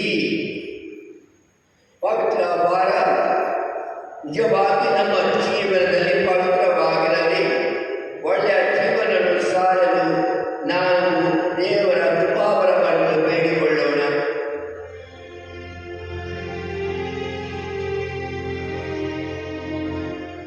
ಪ್ರಭುವೇ, ನಿಮ್ಮನ್ನು ಪ್ರಾರ್ಥಿಸುತ್ತೇವೆ. ಪ್ರಭುವೇ, ನಿಮ್ಮನ್ನು ಪ್ರಾರ್ಥಿಸುತ್ತೇವೆ. ನಮ್ಮ ಪೂಜ್ಯ ತಂದೆ ಲಿಯೋ, ನಮ್ಮ ಮಹಾಧರ್ಮಾಧ್ಯಕ್ಷರು, ಇತರ ಧರ್ಮಾಧ್ಯಕ್ಷರು ಹಾಗೂ ಗುರುಗಳು ಮತ್ತು ಧಾರ್ಮಿಕ ಸಹೋದರ ಸಹೋದರಿಯರು ಪ್ರಭು ಕ್ರಿಸ್ತರು ತೋರಿದ ಮುಕ್ತಿಯ ಮಾರ್ಗವನ್ನು ಧರ್ಮಸಭೆಯಲ್ಲಿ ಪ್ರತಿಬಿಂಬಿಸಿ ಎಲ್ಲರೂ ಸನ್ಮಾರ್ಗದಲ್ಲಿ ನಡೆಯಲು ಪಿತದೇವರು ಕರುಣಿಸಲೆಂದು ಪ್ರಾರ್ಥಿಸೋಣ. ನಿಮ್ಮನ್ನು ಪ್ರಾರ್ಥಿಸುತ್ತೇವೆ.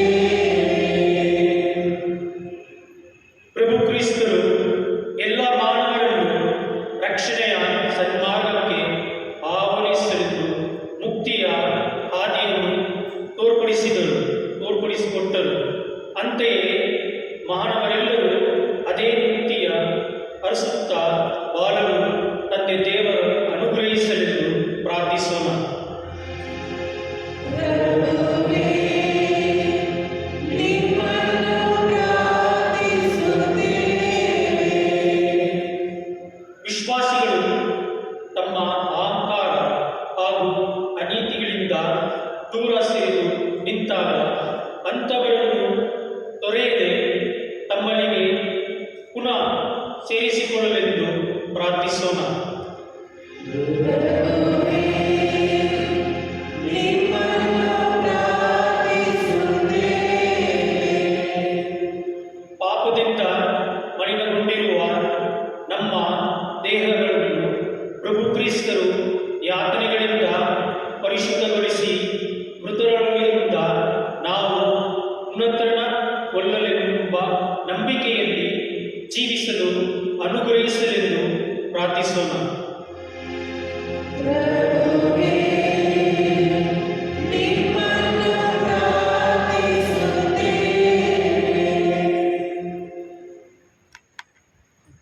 ನಮ್ಮ ವೈಯಕ್ತಿಕ ಕೋರಿಕೆಗಳು, ಪ್ರಾರ್ಥನೆಗಳು ನೆನಪಿಟ್ಟರೋಣ. ಪವಿತ್ರ ವಾರಕ್ಕೆ ನಾವು ಕಾಲಿಟ್ಟಿದ್ದೇವೆ. ಈ ಪವಿತ್ರ ಕಾಲದಲ್ಲಿ ನಾವು ಏನನ್ನು ಆಚರಿಸುತ್ತೇವೆ, ಯಾವ ಕೃಪೆಯನ್ನು, ಯಾವ ಆಶೀರ್ವಾದವನ್ನು ನಾವು ದೇವರಿಂದ ಆಶಿಸುತ್ತೇವೆ, ಹೇಗೆ ನಾವು ಈ ಪವಿತ್ರ ವಾರದ ಎಲ್ಲ ಆರಾಧನಾ ವಿಧಿಗಳಲ್ಲಿ ಭಾಗಿಗಳಾಗಲು ನಾವು ಆಶಿಸುತ್ತೇವೆ.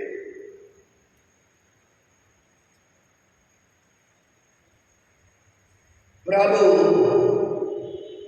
ನಿಮ್ಮ ಈ ಪವಿತ್ರ ಕೊಡುಗೆಗಳಿಂದ ಪೋಷಿತರಾಗಿದ್ದೇವೆ. ನಿಮ್ಮ ಪುತ್ರ ಮರಣದ ಮೂಲಕ ನಾವು ವಿಶ್ವಾಸವನ್ನು ನಿರೀಕ್ಷಿಸಲು ಅನುಗ್ರಹಿಸಿ, ಅಂತೆಯೇ ಅವರ ಪುನರುತ್ಥಾನದ ಮುಖಾಂತರ ನೀವು ಕರೆದುವ ಎಡೆಗೆ ನಮ್ಮನ್ನು ಮುನ್ನಡೆಸಿರಿ. ನಮ್ಮ ಪ್ರಭು ಯೇಸು ಕ್ರಿಸ್ತನ ಮುಖಾಂತರ ನಿಮ್ಮನ್ನು ಪ್ರಾರ್ಥಿಸುತ್ತೇವೆ. ಆಮೆನ್. ಇಂದು ಬಲಿಪೂಜೆಯನ್ನು ಆರಂಭಿಸುತ್ತಿರುವ ಮೇರಿ ಕ್ರಿಸ್ಟಿನಾ ಇವರ ಕುಟುಂಬಕ್ಕಾಗಿಯೂ ಬಲಿಪೂಜೆಯಲ್ಲಿ ಇವರ ವಿಶೇಷವಾಗಿ ಪ್ರಾರ್ಥಿಸಿಕೊಳ್ಳೋಣ.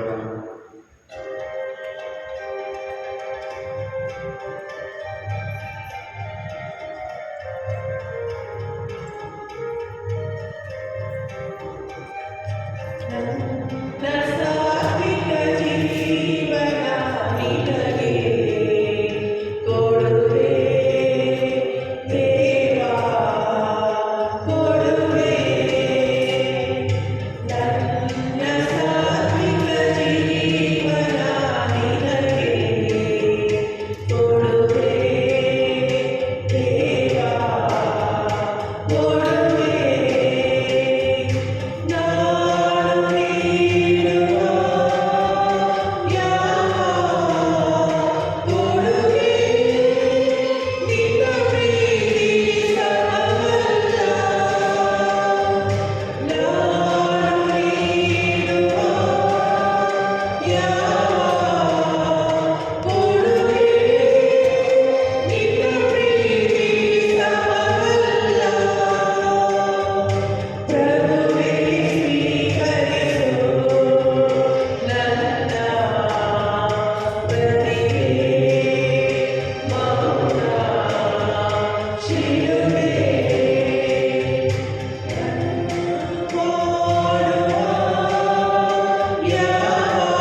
ನಿಮ್ಮೊಂದಿಗೆ ನಮ್ಮ ಸಂಧಾನವು ಹತ್ತಿರವಾಗಲಿ.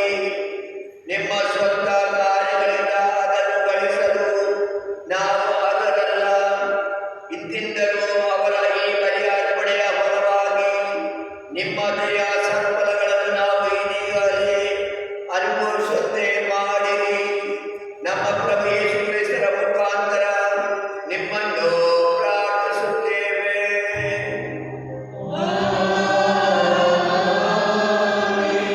ಪ್ರಭು ನಿಮ್ಮೊಡನೆ ಇರಲಿ.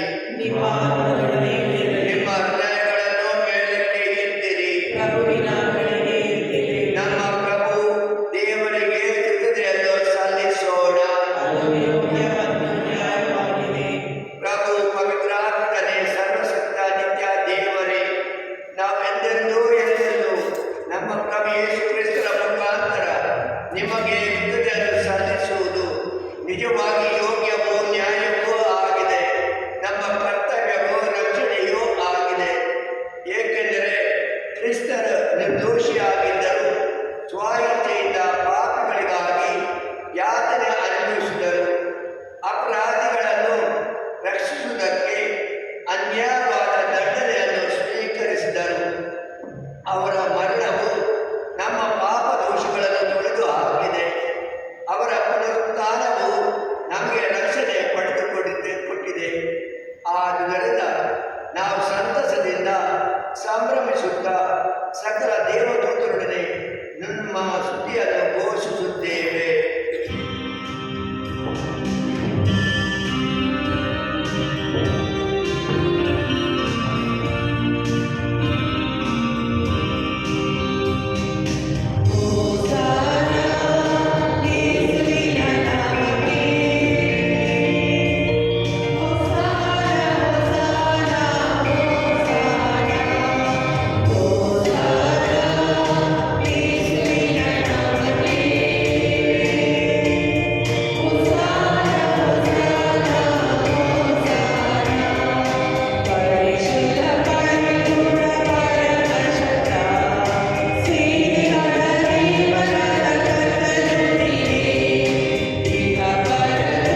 ಪ್ರಾರ್ಥಿಸುತ್ತೇವೆ. ನಿಮ್ಮ ಧರ್ಮಸಭೆಯ ಬಲಿ ಕಾಣಿಕೆಗಳನ್ನು ವೀಕ್ಷಿಸಿರಿ. ನಿಮ್ಮ ಪುತ್ರ ಮರಣದ ಮೂಲಕ ನಮ್ಮನ್ನು ನಿಮ್ಮೊಡನೆ ಸಂಧಾನಗೊಳಿಸಲು ನೀವು ಇಚ್ಛಿಸಿದ ಈ ಬಲಿಯನ್ನು ಅಂಗೀಕರಿಸಿರಿ. ಅವರ ಶರೀರ ಮತ್ತು ರಕ್ತದಿಂದ ಪೋಷಿತರಾದ ನಮ್ಮನ್ನು ಅವರ ಪವಿತ್ರಾತ್ಮೃತರಾಗಿ ಕ್ರಿಸ್ತನಲ್ಲಿ ಒಂದೇ ಶರೀರ ಮತ್ತು ಒಂದೇ ಆತ್ಮವಾಗುವಂತೆ ಅನುಗ್ರಹಿಸಿರಿ. ಅವರೇ ನಮ್ಮನ್ನು ನಿಮಗೆ ನಿತ್ಯ ಕಾಣಿಕೆಯನ್ನಾಗಿ ಮಾಡಲಿ. ನಿಮ್ಮಿಂದ ಆಯ್ಕೆಯಾದವರೊಂದಿಗೂ ಎಲ್ಲರಿಗಿಂತ ಮಿಗಿಲಾಗಿ ಅತಿ ಪೂಜ್ಯ ದೇವಮಾತೆ ಕನ್ಯಾಮರಿಯವರೊಂದಿಗೂ ಆಕೆಯ ಪತಿ ಸಂತ ಜೋಸೆಫರೊಂದಿಗೂ ಪುನೀತ ಪ್ರೇಷಿತರೊಂದಿಗೂ ಮಹಿಮಾಭರಿತ ರಕ್ತ ಸಾಕ್ಷಿಗಳೊಂದಿಗೂ ಎಲ್ಲ ಸಕಲ ಸಂತರೊಂದಿಗೂ ನಿಮ್ಮ ನಿತ್ಯ ಆನಂದಕ್ಕೆ ಬಾಧ್ಯಸ್ಥರಾಗುವಂತೆ ಮಾಡಲಿ. ನಿಮ್ಮ ಸನ್ನಿಧಿಯಲ್ಲಿ ಇವರು ಮಾಡುವ ನಿರಂತರ ವಿನಯಗಳಿಂದ ನಿಮ್ಮ ಎಂದೂ ತಪ್ಪದ ನೆರವಿನಲ್ಲಿ ನಾವು ಭರವಸೆಯಿದ್ದೇವೆ. ಪ್ರಭು, ನಮ್ಮನ್ನು ನಿಮ್ಮೊಡನೆ ಸಂಧಾನಗೊಳಿಸುವ ಈ ಬಲಿಯು ಇಡೀ ಲೋಕದ ಶಾಂತಿ ಹಾಗೂ ರಕ್ಷಣೆಗೆ ನೆರವಾಗಲೆಂದು ಪ್ರಾರ್ಥಿಸುತ್ತೇವೆ. ನಿಮ್ಮ ಸೇವಕರಾದ ನಮ್ಮ ವಿಶ್ವಗುರು ಅವರೊಂದಿಗೂ ನಮ್ಮ ಧರ್ಮಾಧ್ಯಕ್ಷರುಗಳಾದ ಪೀಟರ್ ಮತ್ತು ಬರ್ನಾರ್ಡ್ ಮೋರಸ್ ಅವರೊಂದಿಗೂ ಸಹಾಯಕ ಧರ್ಮಾಧ್ಯಕ್ಷರುಗಳಾದ ಸತೀಶ್ ಮತ್ತು ಸೂಸೇನಾಥರವರೊಂದಿಗೂ ಸಕಲ ಯಾಜಕರೊಂದಿಗೂ ನೀವು ನಿಮಗಾಗಿ ಬಳಸಿಕೊಂಡ ಸರ್ವ ಜನರೊಂದಿಗೂ ಭೂಲೋಕದ ಯಾತ್ರೆಯಲ್ಲಿರುವ ನಿಮ್ಮ ಧರ್ಮಸಭೆಯನ್ನು ಪ್ರೀತಿ ಮತ್ತು ವಿಶ್ವಾಸದಲ್ಲಿ ಸ್ಥಿರಗೊಳಿಸಿರಿ. ದಯಾಮಯ ತಂದೆಯೇ, ನಿಮ್ಮ ಸಮ್ಮುಖಕ್ಕೆ ನೀವು ಕರೆದಿರುವ ಈ ನಿಮ್ಮ ಕುಟುಂಬದ ಪ್ರಾರ್ಥನೆಗಳನ್ನು ಪ್ರಸನ್ನತೆಯಿಂದ ಆಲಿಸಿರಿ. ಭೂಲೋಕದಾದ್ಯಂತ ಹರಡಿರುವ ನಿಮ್ಮ ಮಕ್ಕಳನ್ನೆಲ್ಲ ಕರುಣೆಯಿಂದ ನಿಮ್ಮೊಡನೆ ಒಂದುಗೂಡಿಸಿರಿ. ನಮ್ಮ ದಿವಂಗತ ಸಹೋದರ ಸಹೋದರಿಯರನ್ನ ನಿಮಗೆ ಮೆಚ್ಚೆಯಾಗುವಂತೆ ಮಾಡಿ ಲೋಕದಿಂದ ತೆರಳಿರುವ ಎಲ್ಲರನ್ನ ದಯಮಾಡಿ ನಿಮ್ಮ ರಾಜ್ಯಕ್ಕೆ ಸೇರಿಸಿಕೊಳ್ಳಿರಿ. ಅಲ್ಲಿ ನಮ್ಮ ಪ್ರಭು ಯೇಸು ಕ್ರಿಸ್ತರ ನಿಮ್ಮ ಮಹಿಮೆಯ ಪರಿಪೂರ್ಣತೆಯನ್ನು ನಿತ್ಯಕ್ಕೂ ಆನಂದಿಸುವ ಭರವಸೆಯನ್ನು ನಾವು ಹೊಂದಿದ್ದೇವೆ.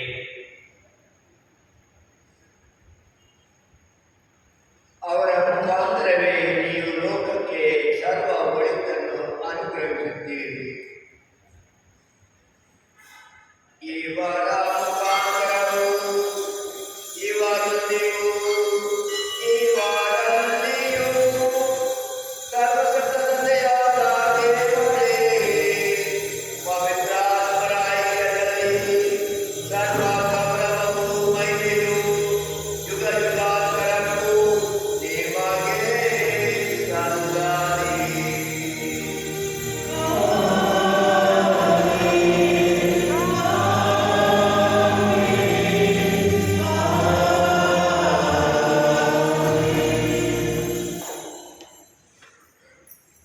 ರಕ್ಷಕರ ಆಜ್ಞಾ ಪ್ರಕಾರ ಮತ್ತು ದೈವ ಬೋಧನೆಯಿಂದ ಶಿಕ್ಷಿತರಾಗಿ ಧೈರ್ಯದಿಂದ ನಾವು ಇರುತ್ತೇವೆ. ಸ್ವರ್ಗದಲ್ಲಿರುವ ನಮ್ಮ ತಂದೆಯೇ, ನಿಮ್ಮ ನಾಮ ಪೂಜಿತವಾಗಲಿ, ನಿಮ್ಮ ರಾಜ್ಯ ಬರಲಿ, ನಿಮ್ಮ ಚಿತ್ತ ಸ್ವರ್ಗದಲ್ಲಿ ನೆರವೇರುವ ಪ್ರಕಾರ ಈ ಭೂಮಿಯಲ್ಲಿಯೂ ನೆರವೇರಲಿ. ನಮ್ಮ ಅನುದಿನದ ಆಹಾರವನ್ನು ಇಂದು ನಮಗೆ ನೀಡಿರಿ. ನಮಗೆ ತಪ್ಪು ಮಾಡಿದವರನ್ನು ನಾವು ಕ್ಷಮಿಸುವ ಪ್ರಕಾರ ನಮ್ಮ ಪಾಪಗಳನ್ನು ಕ್ಷಮಿಸಿರಿ. ನಮ್ಮನ್ನು ಶೋಧನೆಗೆ ಒಳಪಡಿಸಲಿ, ಕೇಡಿನಿಂದ ನಮ್ಮನ್ನು ರಕ್ಷಿಸಿರಿ. ನಾವು ಸಕಲ ಕೇಡುಗಳಿಂದ ನಮ್ಮನ್ನು ರಕ್ಷಣೆಂದು ಪ್ರಾರ್ಥಿಸುತ್ತೇವೆ. ನಿಮ್ಮ ದಯೆಯ ನೆರವನ್ನು ಪಡೆದು ಪಾಪದಿಂದ ಸದಾ ವಿಮುಕ್ತರಾಗಿ ಎಲ್ಲ ಸಂಕಷ್ಟಗಳಿಂದ ಸುರಕ್ಷಿತರಾಗಿರುವಂತೆ ನಮ್ಮ ಜೀವಮಾನದಲ್ಲಿ ಶಾಂತಿಯನ್ನು ದಯೆಯಿಂದ ಕರುಣಿಸಿರಿ. ನಾವು ಸ್ವರ್ಗ ಆನಂದವನ್ನು ನಮ್ಮ ರಕ್ಷಕ ಯೇಸು ಕ್ರಿಸ್ತರ ಆಗಮನವನ್ನು ನಿರೀಕ್ಷಿಸುತ್ತೇವೆ. ಏಕೆಂದರೆ ರಾಜ್ಯಭಾರವು ಅಧಿಕಾರವು ಮಹಿಮೆ ಯುಗ ಯುಗಾಂತರಕ್ಕೂ ನಿಮ್ಮದೇ. ಪ್ರಭು ಯೇಸು ಕ್ರಿಸ್ತರೇ, ನಿಮ್ಮ ಪ್ರೇಷಿತರಿಗೆ ನಿಮಗೆ ಶಾಂತಿಯನ್ನು ಬಿಟ್ಟು ಹೋಗುತ್ತೇನೆ, ನನ್ನ ಶಾಂತಿಯ ನಿಮಗೆ ಕೊಡುತ್ತೇನೆ ಎಂದು ಹೇಳಿದ್ದೀರಿ. ನಮ್ಮ ಪಾಪಗಳನ್ನು ಲಕ್ಷಿಸದೆ ನಿಮ್ಮ ಧರ್ಮಸಭೆಯ ವಿಶ್ವಾಸವನ್ನು ವೀಕ್ಷಿಸಿರಿ. ಅದಕ್ಕೆ ನಿಮ್ಮ ಚಿತ್ತದ ಪ್ರಕಾರ ಶಾಂತಿಯನ್ನು ಐಕ್ಯತೆಯನ್ನು ದಯೆಯಿಂದ ದಯಪಾಲಿಸಿರಿ. ಯುಗ ಯುಗಾಂತರಕ್ಕೂ ಜೀವಿಸಾಳು ನಿಮ್ಮನ್ನು ಪ್ರಾರ್ಥಿಸುತ್ತೇವೆ. ಆಮೆನ್. ಪ್ರಭುವಿನ ಶಾಂತಿ ಸದಾ ನಿಮ್ಮಲ್ಲಿ ಇರಲಿ. ನಿಮ್ಮ ಆತ್ಮದೊಡನೆ ಇರಲಿ. ಪರಸ್ಪರ ಶಾಂತಿಯನ್ನು ಕೋರೋಣ.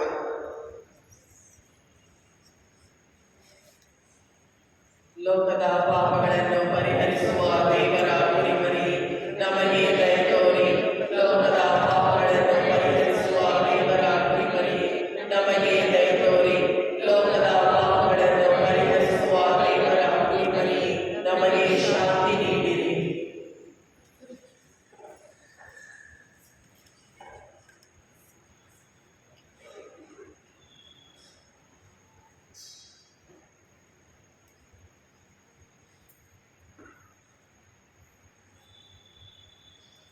ಇಗೋ ದೇವರ ಕುರಿಮರಿ, ಇಗೋ ಇವರೇ ಲೋಕದ ಪಾಪಗಳನ್ನು ಪರಿಹರಿಸುವವರು.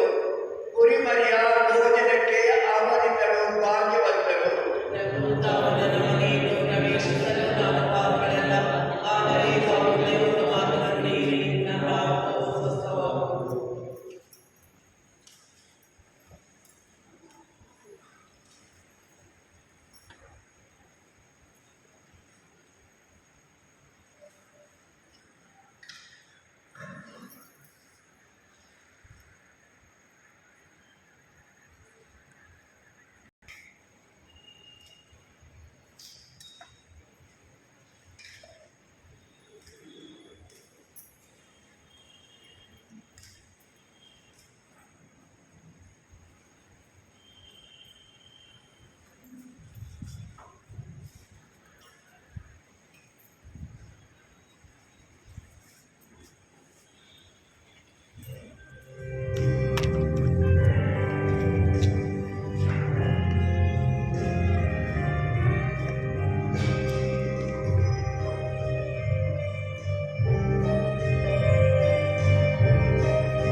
ಪ್ರಾರ್ಥಿಸೋಣ.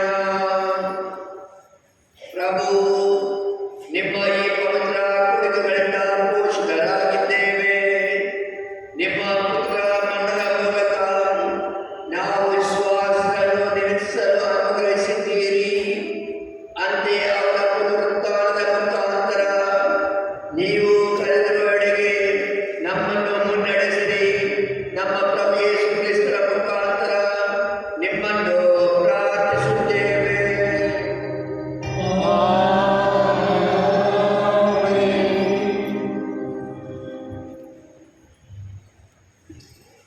Good morning. ಪ್ರಿಯ ಸಹೋದರ ಸಹೋದರಿಯರೇ, ನಿಮ್ಮೆಲ್ಲರಿಗೂ ಕರಿಗಳ ಹಬ್ಬದ ಭಾನುವಾರವಾಗಿ ನಿಮ್ಮೆಲ್ಲರಿಗೂ ಶುಭಾಶಯ ಮತ್ತು ದೇವರನ್ನು ಆಶೀರ್ವದಿಸಲು ಪ್ರಾರ್ಥಿಸುತ್ತೇವೆ. ಇಂದು ವಿಶೇಷವಾಗಿ 7:30 ಗಂಟೆಗೆ ಬಲಿಪೂಜೆ ಇದೆ. ಅದು ಪ್ರಾರಂಭವನ್ನು ರಾಜ್ ಕಡೆಯಿಂದ ಮತ್ತು ಇವತ್ತು ಸಾಯಂಕಾಲ ಒಂದು ಕರಿಗಳ ಆಶೀರ್ವದಿಸಲಿಲ್ಲ, ಅದನ್ನು ಆಶೀರ್ವಾದ ಕರಿಗಳು ಕೂಡ ಬರುತ್ತದೆ 6 ಗಂಟೆ ಸಾಯಂಕಾಲ ಪೂಜೆಯಲ್ಲಿ. ಪರಮಪ್ರಸಾದವನ್ನು ಸ್ವೀಕರಿಸುವ ಮಕ್ಕಳಿಗೆ 3ನೇ ತಾರೀಕಿಂದ ಕ್ಲಾಸ್ಗಳು ಪ್ರಾರಂಭವಾಗುತ್ತದೆ. 9:30 ಗಂಟೆಯಿಂದ 12 ಗಂಟೆವರೆಗೂ.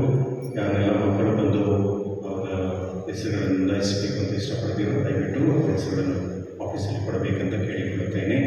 ಮೇ 6ನೇ ತಾರೀಕು ಮಕ್ಕಳಿಗೆ ಪರಮಪ್ರಸಾದವನ್ನು ಸ್ವೀಕರಿಸಲ್ಪಡಲ್ಪಡುತ್ತದೆ. ಪವಿತ್ರ ಗುರುವಾರ ಒಂದು ಸಾಯಂಕಾಲ 5 ಗಂಟೆಗೆ ಇಂಗ್ಲೀಷಲ್ಲಿ ಬಲಿಪೂಜೆ ಇರುತ್ತದೆ. ಅದಾದ ನಂತರ ತಮಿಳಲ್ಲಿ 6:30 ಗಂಟೆಗೆ ಬಲಿಪೂಜೆ ಇರುತ್ತದೆ. ಮತ್ತು ದಿನ ಆರಾಧನೆ ಬಂದು 8:30ಯಿಂದ 9:30ವರೆಗೂ ಕನ್ನಡದಲ್ಲಿ ಮತ್ತು 9:30ರಿಂದ 10:10ವರೆಗೂ ಇಂಗ್ಲೀಷಲ್ಲಿ, 10:30ರಿಂದ 11:30ವರೆಗೂ ತಮಿಳಲ್ಲಿ, 11:30ರಿಂದ 12 ಗಂಟೆವರೆಗೂ ಎಲ್ಲ ಅಸೋಸಿಯೇಷನ್ಗಳು ಬಂದು ಈ ಆರಾಧನೆ ನಡೆಸಿಕೊಡುತ್ತಾರೆ. ಪವಿತ್ರ ಶುಕ್ರವಾರದಂದು ಬೆಳಗ್ಗೆ 8 ಗಂಟೆಗೆ ಕನ್ನಡದಲ್ಲಿ, 9 ಗಂಟೆಗೆ ಇಂಗ್ಲೀಷಲ್ಲಿ, ತಮಿಳಲ್ಲಿ 10:30 ಗಂಟೆಗೆ ಮತ್ತು ಮಲಯಾಳದಲ್ಲಿ 12 ಗಂಟೆಗೆ ವೇದ ಪ್ರಾಶಿಗೆ ಇರುತ್ತದೆ. ಅದರಲ್ಲಿ ಭಾಗವಹಿಸಲು ನಿಮ್ಮನ್ನು ಕೇಳಿಕೊಳ್ಳುತ್ತೇನೆ.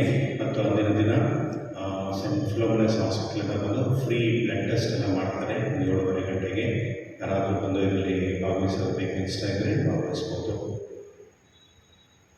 ಮತ್ತು ಒಂದು ಸಾಯಂಕಾಲ ದ ಪ್ಯಾಷನ್ ಅವತ್ತಿನ ಯೇಸುವಿನ ಪವಿತ್ರ ಹಾಡಿನ ದಿನವನ್ನು ಆಚರಿಸಲಾಗುತ್ತದೆ. ಇಂಗ್ಲೀಷಲ್ಲಿ 3 ಗಂಟೆಗೂ ಮತ್ತು ತಮಿಳಲ್ಲಿ 5 ಗಂಟೆಗೂ ಇರುತ್ತದೆ. ಪವಿತ್ರ ರಾತ್ರಿ ಒಂದು ಶನಿವಾರ ಸಾಯಂಕಾಲ 8:30 ಗಂಟೆಗೆ ಇಂಗ್ಲೀಷಲ್ಲಿ ಮತ್ತು ತಮಿಳಲ್ಲಿ 11 ಗಂಟೆ ಬಲಿಪೂಜೆ ಇರುತ್ತದೆ. ಬರೋ ಭಾನುವಾರ ಮತ್ತು ಈಸ್ಟರ್ ಹಬ್ಬದ ದಿನ ಬೆಳಗ್ಗೆ 6 ಗಂಟೆಗೆ ಕನ್ನಡದಲ್ಲಿ, 7:15 ಗಂಟೆಗೆ ತಮಿಳಲ್ಲಿ, 8:30 ಗಂಟೆಗೆ ತಮಿಳಲ್ಲಿ ಮತ್ತು 9:45ಗೆ ಇಂಗ್ಲೀಷಲ್ಲಿ ಬಲಿಪೂಜೆಗಳಿರುತ್ತದೆ. 11 ಗಂಟೆ ಬಲಿಪೂಜೆ ಇರೋದಿಲ್ಲ ಮತ್ತು ಸಾಯಂಕಾಲ ಬಲಿಪೂಜೆನೂ ಇರೋದಿಲ್ಲ. ನಿಮ್ಮ ಪಾರ್ಕಿಂಗ್ ವೆಹಿಕಲ್ಗಳನ್ನ ಬಂದುಬಿಟ್ಟು ಕೆಟಗರಿ ಸ್ಕೂಲಲ್ಲಿ ಬಂದು ಪಾರ್ಕಿಂಗ್ ಮಾಡಬೇಕೆಂದು ಕೇಳಿಕೊಳ್ಳುತ್ತೇನೆ. ಪ್ರಿಯ ಸಹೋದರನೇ, ಫಸ್ಟ್ ಫ್ರೈಡೇ ಮತ್ತು ಮೊದಲನೇ ಶುಕ್ರವಾರದಿಂದ ಆ ದಿನ ಬಂದು ದೊಡ್ಡ ಶುಕ್ರವಾರದಿಂದ ಬರೋ ಶುಕ್ರವಾರ ಅಂದರೆ 10ನೇ ತಾರೀಕು ಬಂದು ಅದನ್ನು ಮೊದಲನೇ ಶುಕ್ರವಾರವಾಗಿ ಆಚರಿಸಲಾಗುತ್ತದೆ. ಮತ್ತು ಅಂದಿನ ರಾತ್ರಿ ಬಂದು ನೈಟ್ ವಿಚಿಲ್ ಇರುತ್ತದೆ. ಯಾರಾದರೂ ಬಂದು ನೀವು ಊಟ ಅಥವಾ ಏನಾದರೂ ನೀವು ಈ ಬಟ್ಟೆಗಳ ಥರ ಏನಾದರೂ ಕೊಡಬೇಕು ಅಂತ ಇಷ್ಟಪಡೋ ಇದ್ದರೆ ದಯವಿಟ್ಟು ಗುರುಗಳಿಗೆ ಇನ್ಫಾರ್ಮ್ ಮಾಡಿಬಿಟ್ಟು ನೀವು ಮಾಡಬೇಕಂತ ಕೇಳ್ಕೊಳ್ತೇನೆ. ಮತ್ತು ನಿಮ್ಮಲ್ಲಿ ಇರೋ ಯಾವುದಾದ್ರೂ ಹಳೆಯ ಪುಸ್ತಕಗಳೇನಾದರೂ ಇತ್ತು ಅಂತಂದರೆ ಮ್ಯಾಗ್ಝಿನ್, ನ್ಯೂಸ್ ಪೇಪರ್ ಏನಾಗ್ತದೆ ಅದು ಬಂದು ಇಲ್ಲಿ ತಂದು ಕೊಡಬೇಕಂತ ಕೇಳ್ಕೊಳ್ತಾ ಇದ್ದೀವಿ. ಅದು ಬಂದು ಈ ಬೈಬಲ್ ಪ್ರಿಂಟ್ ಮಾಡೋದಕ್ಕೆ, ರೀಸೈಕಲ್ ಮಾಡೋದಕ್ಕೆ ಅದು ಯೂಸ್ ಆಗುತ್ತೆ. ಸೆಂಟ್ ಜೋಸೆಫ್ ಎಜುಕೇಷನ್ ಇನ್ಸ್ಟಿಟ್ಯೂಟ್ ಅದು ಬಂದು ಆರ್ಚ್ಡೈಸಸ್ನಲ್ಲಿರೋ ಒಂದು ಸ್ಕಿಲ್ ಟ್ರೈನಿಂಗ್ ಸೆಂಟರ್ದು, ಅಲ್ಲಿ ಬಂದು ಬೇರೆ ಸ್ಕಿಲ್ಸ್ಗಳನ್ನೆಲ್ಲ ಬಂದು ಒದಗಿಸ್ತಾರೆ. ಅದಕ್ಕೆ ಯಾರಾದರೂ ಏನಾದರೂ ಇನ್ಫಾರ್ಮೇಷನ್ ಬೇಕಂತೇಳಿದ್ರೆ ದಯವಿಟ್ಟು ನೋಟಿಸ್ ಕೊಡ್ತಾ ನೋಡಿ. ಕಳೆದ ವಾರ ಕಾಣಿಕೆ ಮೊತ್ತ 52,040 ರೂಪಾಯಿ. ನಿಮ್ಮೆಲ್ಲರಿಗೂ ಧನ್ಯವಾದಗಳು. ಪ್ರಿಯ ಸಹೋದರರೇ, ಇವತ್ತು ವಿಶೇಷವಾಗಿ ಈ ದಿನದಿಂದ ಈ ಒಂದು ವಾರ ಪವಿತ್ರ ವಾರ. ಈ ವಾರದಲ್ಲಿ ನಮ್ಮನ್ನೇ ನಾವು ತಯಾರಿಸಿಕೊಳ್ಳಬೇಕು ಮತ್ತು ನಮ್ಮನ್ನು ಪರಿಪೂರ್ಣವಾಗಿ ದೇವರಿಗೆ ಸಮರ್ಪಣೆ ಮಾಡಿ ನಾವು ವಿಶ್ವಾಸದಲ್ಲಿ ಮತ್ತು ನಮ್ಮನ್ನೇ ದೇವರ ಅನುಗ್ರಹ ಪಡೆದುಕೊಳ್ಳೋದಕ್ಕೆ ಪ್ರಯತ್ನ ಪಡಬೇಕು. ಇವತ್ತಿನ ಬಲಿಪೂಜೆಯಲ್ಲಿ ನಮಗಾಗಿ ಬಂದು ನಮ್ಮ ಧರ್ಮಸಭೆ ವಿಚಾರಣೆಗೆ ಈ ಬಲಿಪೂಜೆನ ಅರ್ಪಿಸಿ ದೇವರಿಗೆ ಪ್ರಾರ್ಥಿಸಿದ ನಮ್ಮ ವಿಶೇಷವಾದ ನಮ್ಮ ಆರ್ಚ್ಬಿಷಪ್ಗೆ ನಿಮ್ಮೆಲ್ಲರಿಗೂ ನಾನು ಕೃತಜ್ಞತೆ ಸಲ್ಲಿಸ್ತೇನೆ. Thank you archbishop.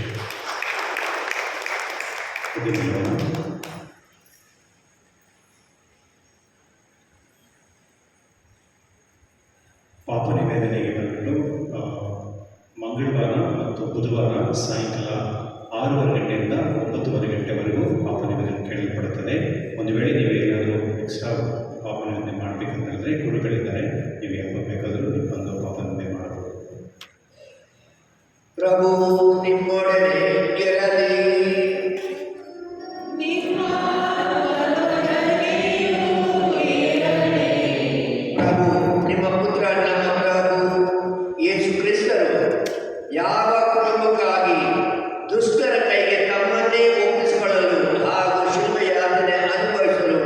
ಇಂಡಿಯಾದಲ್ಲಿ